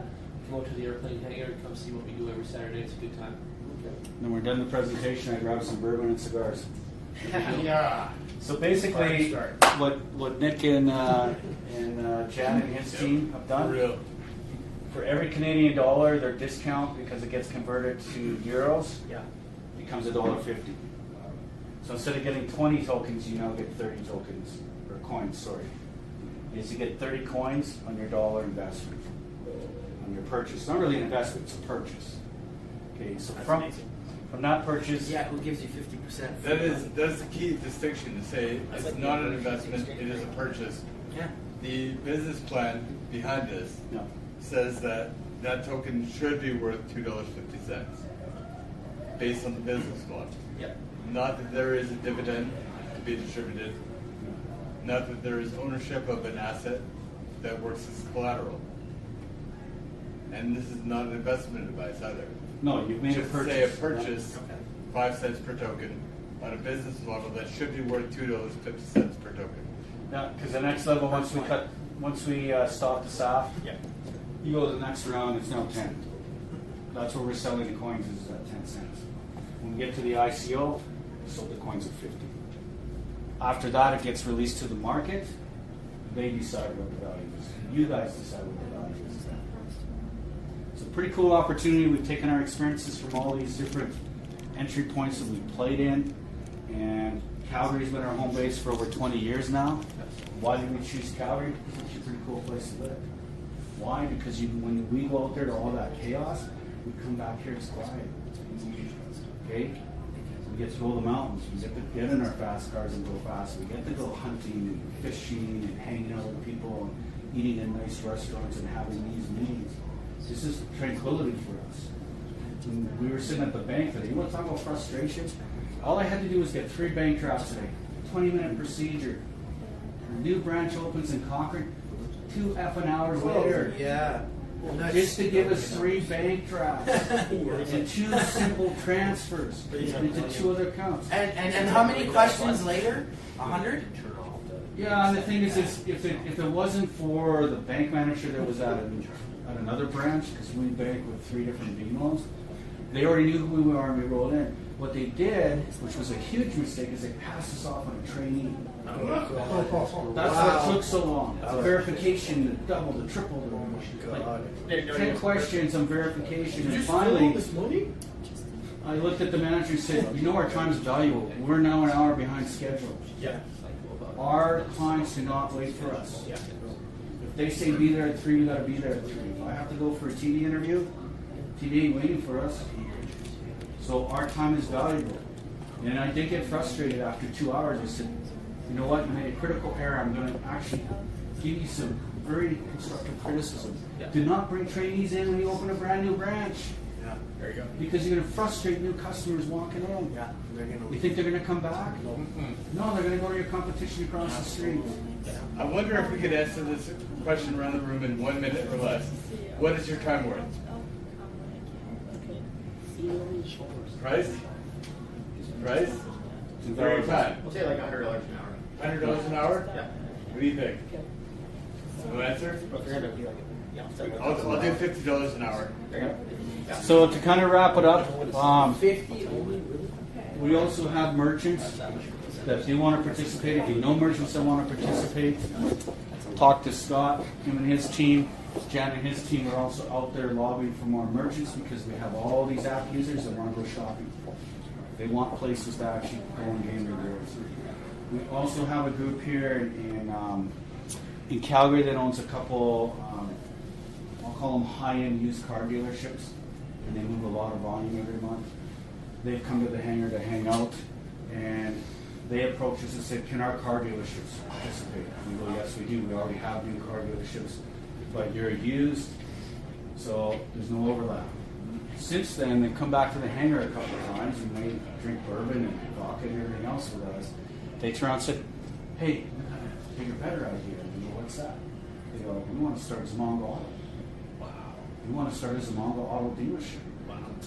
And I said, cool. And we actually went and looked at land down in Ogden, and because it's our brand, and we have to get the okay to license, so we did get them the stamp to buy a 1 acre parcel. They've already arranged for $3 million to build a dealership in Newton. They then phoned us back and said, you know what? Remember when we walked down the street and we just kind of talked to the neighbors to see what it would be like to put a dealership here? And kind of walked into a rundown kind of pub bar that we'd have to go in there with security or we'd have to bring a rocket launcher. And guess what? The owners told us, the waitress told us that the guy that owned Classic Jack's down on 17th there bought this rundown place. He's going to turn into a Classic Jack's. There's a lot of blue-collar workers there. So we're sitting there going, that's kind of cool, because one of the gentlemen that's behind Zamongo goes, yeah, I know the guy. Tell him so-and-so was here. Tell him we're moving in the neighborhood too. And she said, you guys are moving in too? Wow, it's going to bring the neighborhood up again instead of being run down. And then she goes, well, if you guys are going to buy a piece of property, put a dealership, you should buy the eyesore across from the bar.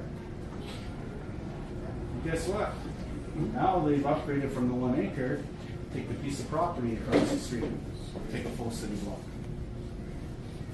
So that could be a template. Now, what is the dealership going to be? They want us to bring the hangar into the dealership. They want the 38 TVs. They want the second level. They want the Jumbotron. They want our videos in there. They want one of the Zamongo cars that's been on TV to sit in the showroom, and then we build a special car to be sold. They want to move on. They want people to come in and gain tokens. They also want to put a little bar kind of kitchen there, because it takes an hour or two once you've purchased the car. There's all this paperwork. Hey, we'll give you some tokens. We'll give you some free beer and wings. Okay, you want some more? We'll give you some more tokens. You want to get more tokens? Steaks. Come back and buy cars with us. That's what's happening. A lot of people call us to use our brand, to license our brand to. It's that movement. That's just a car dealership. What else could be coming down the pipe? We don't know. Airplanes. Airplanes next, yeah. Our own jet fighters. Yeah, I'm at an airport and we don't have a plane. I know, right? Yeah, you have a crash one. It's upstairs. Yeah, we don't talk about that one. That's going to be the virtual reality simulator. Drone. So that's it. So that's the thing is we're looking for more merchants. We're looking for more participation. You really don't know. So that's it. If you have any questions, you can talk to us about Zamongo. You can talk to Jan and Corey and Nick. So these guys are really embraced living the big life. And that's, that gives us goosebumps. So the movement has started. It's up. It's running. It's exciting. It's exciting, but you didn't know that when we walked in. Or did you know? That's the cool thing about it, though. That's the cool thing. If you don't know about it, and we do our little show here, now you're going, hey, that's pretty cool. Those who know us, and we do roll in going, hey, some Mongols here, this is going to get good. Sometimes we get in a bit of trouble. It's not uncommon for us to roll in at an event that security's coming up and talking to us because we like to go up to that gray area. Sometimes we go over the line, like doing test burnouts. You saw that burnout we did? Yeah. That was a test burnout before we perform. So we have to make sure we have the right tires, the right compound, we have to perform our area. So we did a test burnout, figured out we had the wrong tires on the back. So we have to switch them out again. After the burnout, we're going back to our RV village in Michigan, and we had 16 RVs for 100 people.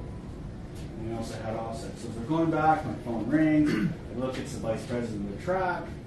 I go, hey Wes, how's it going? He goes, Jeremy, what are you doing? Oh, I just got back to the RV. We're going to have a cigar and some bourbon and some burgers. No, what are you doing? I could tell he was cross. I said, what's up? He goes, security calling. Oh my God, what are you guys doing down there? You're doing burnouts. And, oh, you're scaring everybody. I said, buddy, do the race teams show up and race the minute they unload? No, they have to practice. They have to set up their cars. I said, so what the F do you think we were doing? Do you think before the crowd show up, if we don't test our equipment, if something goes wrong? This is the process of science, man. Scientific method. I go, buddy, the temperature changes. We have to use different compounds on tires. It's an event. We have to know our space. That's it. That's all we got. So, one question. How long do you think it's going to be till the actual ICO round launches? End of the year, December. Yeah, so the pre-ICO will be stamped. Fingers crossed. Yep. We're getting closer. We're on target to actually release the ICO at the end of first quarter, second quarter. Okay. But the full ICO, like the 50 cent level? Yeah, I mean... So you think it's going to be like by, say, next May or whatever? Or before that. Oh, before that. Okay. I don't know. We already have things in play. Okay. February, March later. Yeah, I would say, yeah. So you got your January, February, March. That's your first quarter. April, May. Yeah, so you're about right. Look, as soon as NASCAR is done, just from everyone at NASCAR alone, the amount of volume that's going to come through the app, the way everything's being promoted and set up and advertised and all that, we'll say by the end of March, it'll easily be at that. Right. Yeah, everything's in play now, and we're already talking about doing our own blockchain now. Yeah, I just mean when it's actually trading on exchanges and stuff. Yeah, it'll be first, second quarter. Okay. Yeah, so we're lining everybody up now. Still pretty soon. Yeah, that's good. Yeah, it's fast. Yeah, well, that's the thing is we sat here for 2 years. That are fucking three, 4 months. That's actually very soon. Yeah. Yeah, we have the resources that accelerate this. We didn't pull the trigger till July. Right. We actually had a group flying and try and buy half a Zamongo with coins. And we actually laughed at them what the F is this. Yeah. If we're going to do a coin, we do our own coin. Why would we take your coin? Because well, you saw the list. That's why Jan. So we have to thank Jan and his team here, man. Sure. These guys are a wealth of knowledge. They're not telling you what to buy, what to sell. They're just saying, hey, this is... They would demonstrate to you how to use a 20x pass card. But no, so they're doing a lot of the research because we talk about you and I are sitting there. How much time do you put into this, man? Your head hurts. Hours. Yeah, you're overloaded because there's too many to look at. Which ones are real? Which ones are bullshit? Which ones are up and coming on air? Yeah, bro. So that's the thing. We brought an anchor system to this. But these guys are doing the research for you. Dan brought a check tonight. He's investing. He told me he was bringing a check. I know he is. Dan the man brought his checkbook. He's ready to go. But anyways, Nick and Jan and the team, you want to buy coins from them, they have them. Okay, you want more information, you want to come hang out with us, come hang out with us. This Saturday, 5 o'clock, we're having What's the barbecue. best steaks in the city? Yeah. All right. Who wants the address? Everyone's got to bring a date. That's mandatory. No, I'm just kidding. I'm supplying the meat. Is that the old Restarex building? I'm supplying the chicks. Later, better bring your checkbooks, just so you know. No, it's For you young lads, for you older gentlemen, well, if you're not married, you can. I'll bring more box to that. I don't want your wife coming after me. Angry wife. That's right. That's right.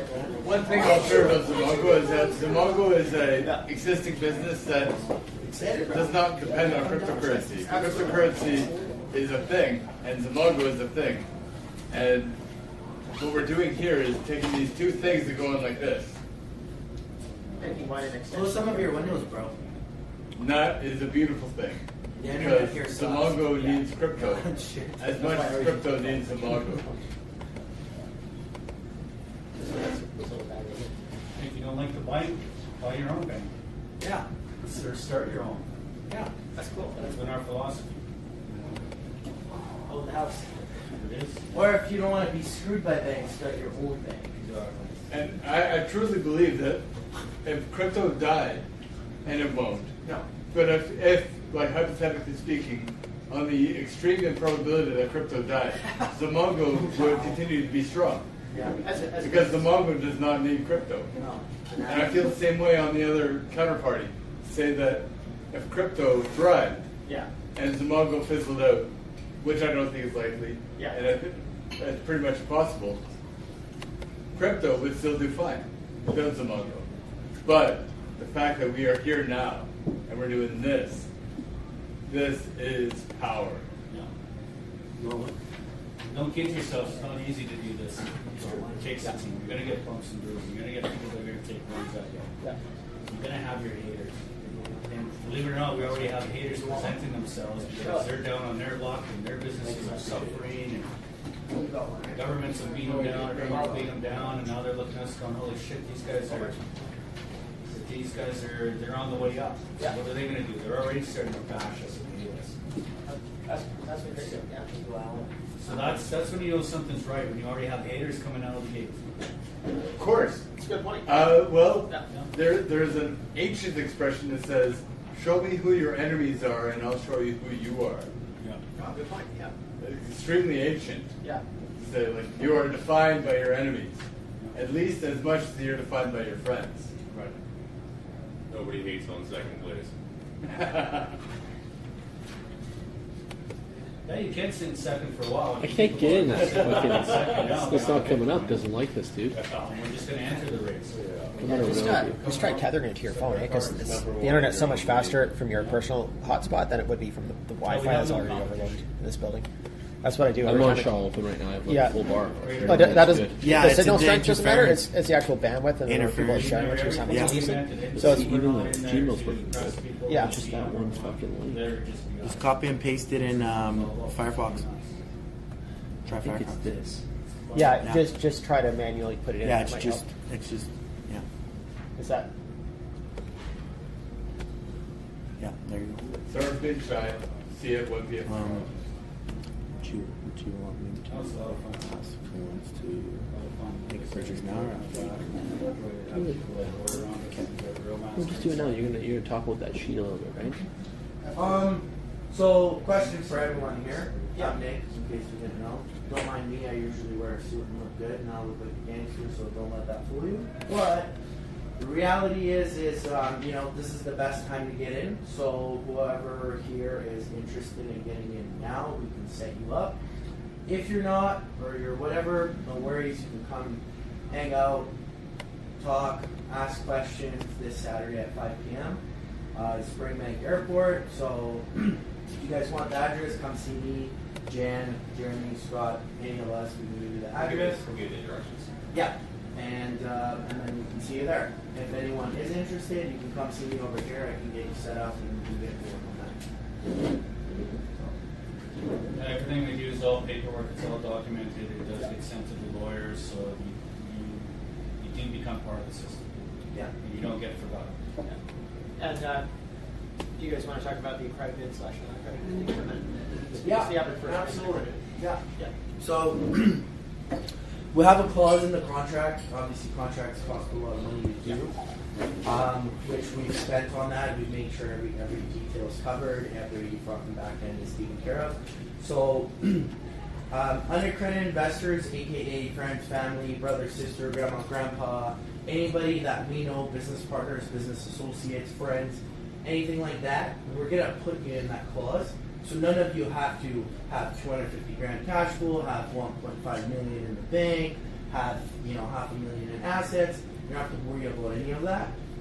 So that's the exemption clause that allows us to do that for you, because we're in a group, so technically we're all business associates, so we can do that. That's not an issue. So if anyone's worried about, oh, I need to be a accredited investor, you don't have to. Accredited investors, we're specifically targeting on another staff. Private investors, aka private purchasers, because we don't like the word investors, so we're going to put in a separate staff agreement. So when it comes to that stuff, nothing to worry about. It's all there. I can show you. Yeah. No, I believe it. We highlighted it, so Yeah. So basically, what Nick and them have done is they've set up their own corporation. Yeah. It's the corporation that's actually bought the coins from us. So when you do buy, you're actually sitting in that corporation. So you're buying into the corporation. The corporation has actually bought the coins. So that's what they purchased. So that's, and again, it was Gallons that actually set up all the paperwork for us. That's awesome. And right now, BC is the most friendly province right now for this. Is this the company? Yeah. Yeah, I it's thought it still was. all The compliant, actual so website will not it's come all up. the requirements Just go, for just this any one, the money securities capital. right now. Go to BC go to is go more to into Chrome. this structure. Are you okay? So That's what you're right buying, under you're here, buying put a in the dash. it's already bought. Yeah. So put the erase And so how net, many put coins com, are getting sold during the 20 million and then dollar- dash, and then put Clients Crypto buy King, that by your- Because I know it was Yeah, it's $30. 5 cents. and then It's 30. enter. I guess that would be 600 million.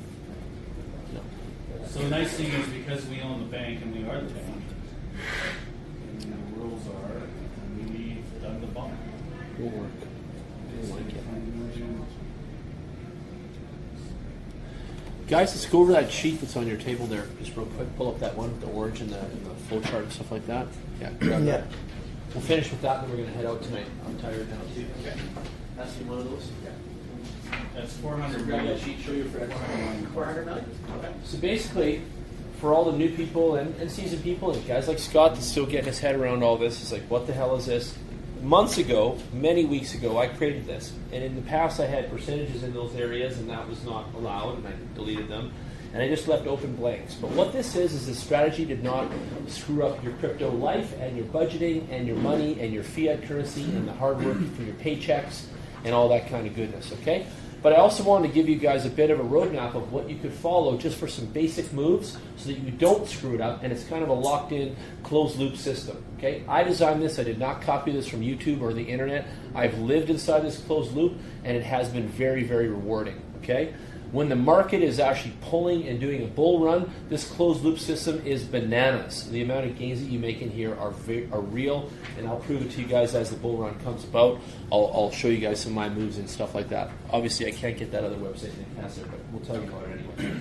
So up in the top right corner, you got a budget box. Okay, everybody should be rolling with a budget. I don't think any of you should just be betting in the wind, throwing money down for no reason. If you want to buy in a Mongo coin, I think you should. Set a budget. Hey, I've got X number for my paycheck. This is normally what I save in 6 months. Maybe I'll take half of that and I'll put that towards the Mongo coin. Get inside Nick's consortium with 5 grand, 10 grand, whatever it is, and away you go. So think of budgeting immediately when you deal with crypto. Don't sit there and think that you're just going to whip it off. Corey set a budget. He actually sold a vehicle, took that budget, put that directly into crypto, and has worked with that budget hell or high water. And some days it's been knuckle biting, and other days it's been, champagne. So you got to play that game.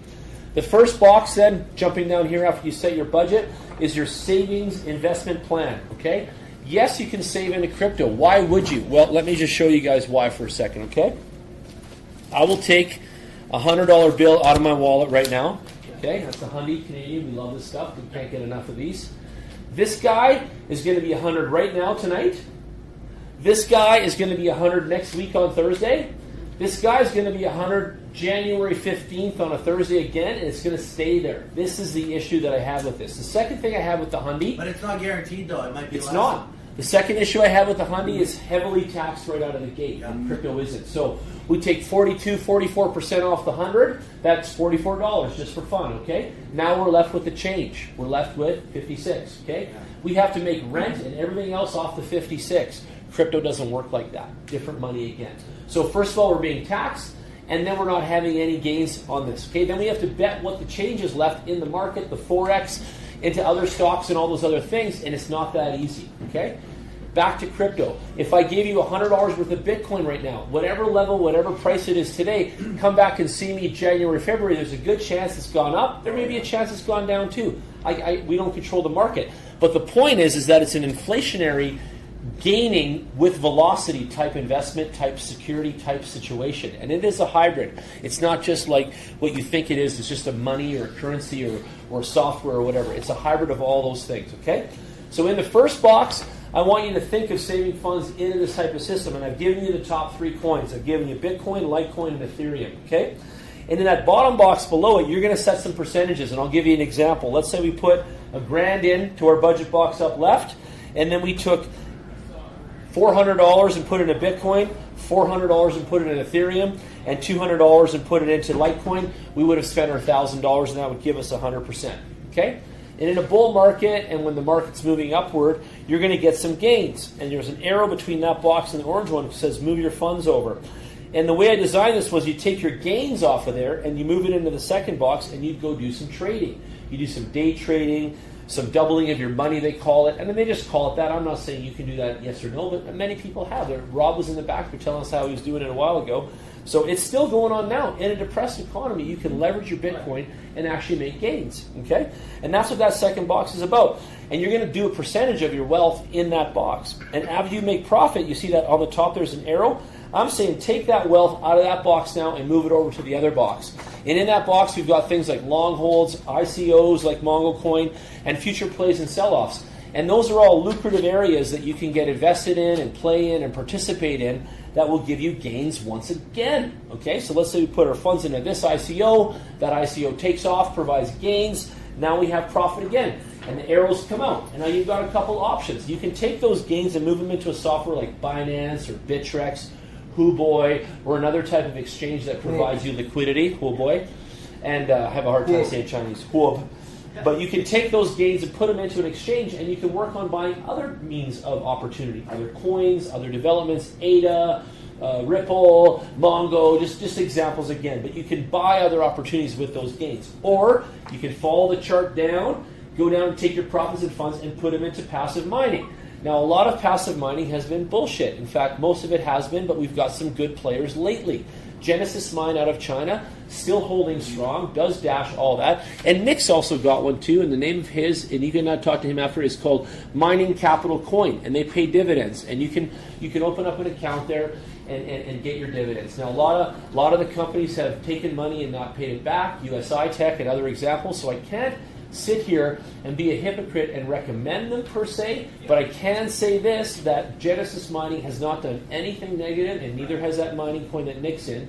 I don't know much about both of them because I don't have any funds. That's why you cash out every 2 weeks. And Nick's got a method, and he'll tell you about it. That's what I'm saying. So he's got a method, and he cashes out his funds every 2 weeks, and it seems to work for him. He'll log you in, he'll show you how he runs his accounts, and he'll show you guys his strategy. That's how open we are about stuff, okay? But I just want you to know that mechanisms exist. So then you put them in a passive binding, we'll call it, whatever. Funds grow there, and then you transfer them back out into that main account again. And you've got a closed loop system. You're playing the game, if you will, and you're moving funds around. And on top of all this, I can encourage you all to try it with a small budget of money. You don't have to go balls to the wall and break the bank, but you could throw $500, $1,000, or whatever you can afford into this, and then try the closed loop system and try the method. And your percentage of gains, track them and all that, and see how you do. And if you're able to move through the system and actually make economy happen, then you have the skill. Then you know a little bit to be dangerous. Then you might be almost a ninja. And then you can do things, okay? You can do more things, and keep that in mind. So it's a great little template to start off of and a springboard to go off of, okay? And again, I've done the passive mining with USI Tech, and when it did work, we made some money. When it went down, Corey and I were ready to go to Germany and bomb the headquarters. But right? But, you know, that's a risk you take in crypto, and I'll say this right out of the gate for all the guys, including the new guy in the back that's a little skeptical. This shit is risky. Big disclaimer, red writing, not hidden in the tiny font, but red writing across the top of the page. Welcome to the risk zone. Play accordingly, ladies and gentlemen, please. Okay? Yeah. And no money is ever made on sedative, setback, or sit back and wait and relax on any kind of economy. It's never made like that. So money's always made on the risk, and that fine line that meets that, kisses it right on the mouth. And welcome to the game. And I would say, I don't know about every personality in this room, but I know a few of us, and I would say there's a lot of risk takers in this room. There's definitely some serious risk takers in this room. We've played about this. Yeah. And if anything, this is a bit of an AA meeting for risk takers, right? Definitely. I'll take that on the chin. Yeah, of course. So, if you want hugs, we got some after the show here. If you want handshakes, if you want, friendship, But have we all lost a little money? I'd say so. I would say that some of us have lost a little bit. Have we all made some? The majority of us have too. If we're definitely calling ourselves a crypto coach, then we've made some money. Otherwise, don't take the title. Then you're not ready yet. But I definitely have made some dough. I've made thousands of dollars in a few hours on a Saturday afternoon just farting around. Yeah. You've seen the story before, right? So it just depends on what you want to do and how you want to do it and what kind of money you have to leverage. One of my friends started with $25K. Okay. He put into what he would call a Ponzi right out of the gate. Like, he would analyze it, he would stamp it with the Ponzi stamp. He'd say, "Stay away, Jan, and all your friends," and he would tell the truth. He's the truth man. But risk takers do what they want. But he still rolls the dice. He gets into Ponzi, he gets into an MLM, he gets into an affiliate thing. His bloody account, it was at $1 million from $25K. I know, and I'm with you. I didn't try it. I didn't do it. I'm like the rest of the skeptics on my team. I'm like, I don't know if my hard-earned cash wants to go that direction. But he's sitting on almost $1 million legitimately. Show me the end thing. In fact, he told me, like some of you are tight with me, I'm the only one in the world that he showed that to. Like his mom doesn't know. His mom doesn't know. Nobody in his family knows that he got to that kind of wealth. And he's a young guy. He's 26. That's irrelevant. Yeah, and he's been here only once. So this whole thing at a 64, he's been in one of these, and that was enough to inspire him to go home and learn how to day trade and leverage and all that. But see with that though, it's how you play the game. So. You can get into the worst piece of crap company out there that's going to make you money. If you can cash out and you cash out your profit, your initial investment, your profit. So if you invest 10 grand, you cash out 30. He's so far past his 25K already. Then, so happy. Then you're safe. No matter what happens, if a nuclear bomb hits it and the building's gone, you got your money. Over, you got your money and you made your profit. Yeah. So you're good. And then you leave the rest, you let it do its thing, whatever, and then you can set a limit of, I'm going to cash out once a month now, every quarter, or every year, or whatever, right? Me, I took out my initial investment with Capital Coin, for example. Now I don't really give a fuck. If tomorrow morning I wake up and the website's gone, I don't care. Who cares? Yeah, you've made some dough, you're happy. Yeah, I made my dough, whatever, right? And that's it. My friend that made that money on the from his 25K is buying Mongo from us, by the way. Yes. And I want to show you this, though. He's buying Mongo with complete profit. Yeah, complete profit. That's awesome. Not That's how you cost do it. associated whatsoever. Yeah. He's so far away from his cost that he's looking for vehicles to spend his crypto profits on. And let me say more. This is a mindset that you learn over time. You don't start out like this. You don't get, I'm going to fucking do this, and I'm going to make this money, and I'm going to buy something that's going to make me more, and all this kind of jazz. You don't walk in the door thinking like this. Let me tell everyone that. You do not. You walk in the door with your own selfish, greedy, whatever type goals, or they can be whatever. I'm just joking, but they can be whatever. But later on, as it starts to tune you and the crypto business starts to shape and mold you, you start to think differently. And when you're inside the space and you're holding all that value, the last thing you're thinking about is converting almost $1 million of crypto into Canadian dollars. He doesn't want to do that. But he wants to take his crypto and move that into a further step of opportunity to grow his investment, you see? And this is the power of this business. And you guys got to really touch in on what I'm saying here now. And every single man in this room can do it. There isn't a single guy in here that cannot. From Alan, who's a senior to our age, to younger guys. Thank you. These guys are young. Every man in this room can do this. Thank you. Hey! Welcome to crypto. Welcome to crypto. Go, Jeremy. Welcome to the revolution. Here's a good analogy. Okay, we showed you what Samonga was today. Yeah, that took 4.5 years. We didn't catch our stride a year and a half ago in Sturgis, and we actually stepped out from behind, because we powered all these systems. Then we stepped out from behind it, because everyone says, you gotta get your brand out there. Remember Intel? I didn't know who Intel was until they started selling chips. Yeah. They were just part of the computer. That's what Mongo was. So, now that we're getting success, and we do have down days, my wife sent me this little meme. It's a guy in a very nice Hugo Boss suit. He's got a little grin on his face, and the caption reads, "Success is like getting pregnant. Everyone congratulates you, but they don't know how many times you've been fucked to get there." Yeah. Okay? And that's what crypto's like too. That's what success is. And Jan is right. This isn't a short play to get in and be rich tomorrow. Jeremy, let's talk about getting fucked for a minute. I have people this week that are still trying to tear down my walls. They're still hating me. And Corey said it best. No one hates on second place. So what does that say? Should I be flattered? A little bit, but at the same time, I'm not happy about it. I'm not happy that the community that I helped build and people that I helped build up hate me today. And it's not a fair stance to be on. No. But I'll say this, like, I did start this thing, and I did start it with a bunch of other people, and Rob's been here from some of them. This man came to my house and warned me about the haters. And he was nice enough to say, Jan, listen, there's some assholes that are hating you. You might want to know. Thank you. You know what I mean? But this goes on all the time. And the reason, you were there, you remember that. And the reason this is going on is because of lots of things with them and nothing to do with me. Like 64 weeks in a row. Everyone gave up already, guys. Yeah. Everybody quit. He's watched it. Everybody peeled off like an onion and just ran the other way. Right? Like a bunch of babies. And we're still here. These guys developed Mongo. They didn't have crypto. Like Jason said, this is already a business that's running. They have clients. They have a dream, though. They have a mission and they have a progression, you see? And that's something to be said. And 5 years ago, would they have known they were going to be here with us and doing all this? Hell no. But now they're here and they're excited about the future because they've been able to take something and connect with crypto. So my point of that all is that crypto can be your side hustle, can be your dream play, can be your next big thing. Crypto can be your life like Jason. Jason gets up every morning and puts on crypto socks, underwear, crypto porn, t-shirt, and he lives a crypto life. Like guaranteed he does. So does Corey. Do you have the crypto onesie, Jason? Not yet. We should get him for Christmas.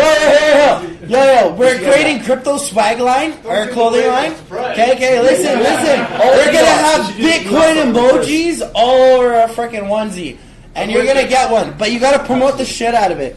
If you don't bring at least 100 customers, no good. Let us help you make it. Okay, let us help you make crypto. Yeah, let us help you make crypto your baby. You're a buttercup. Your thing. And keep in mind, we're at Workshop 64. We're going 5 years. So can't wait for 69. 5 times 50 weeks. 5 times 5, so 5 more than 60. So 250-ish. So we'll say we're at 260 workshops at our 5-year point, and we're only at 64. So we got a lot ahead of us. We got a lot of support with each other. 60, 550. There you go, 550. There you go. So now we're good. We're going to shut her down, let you guys go to sleep, and thank you all so much for coming out.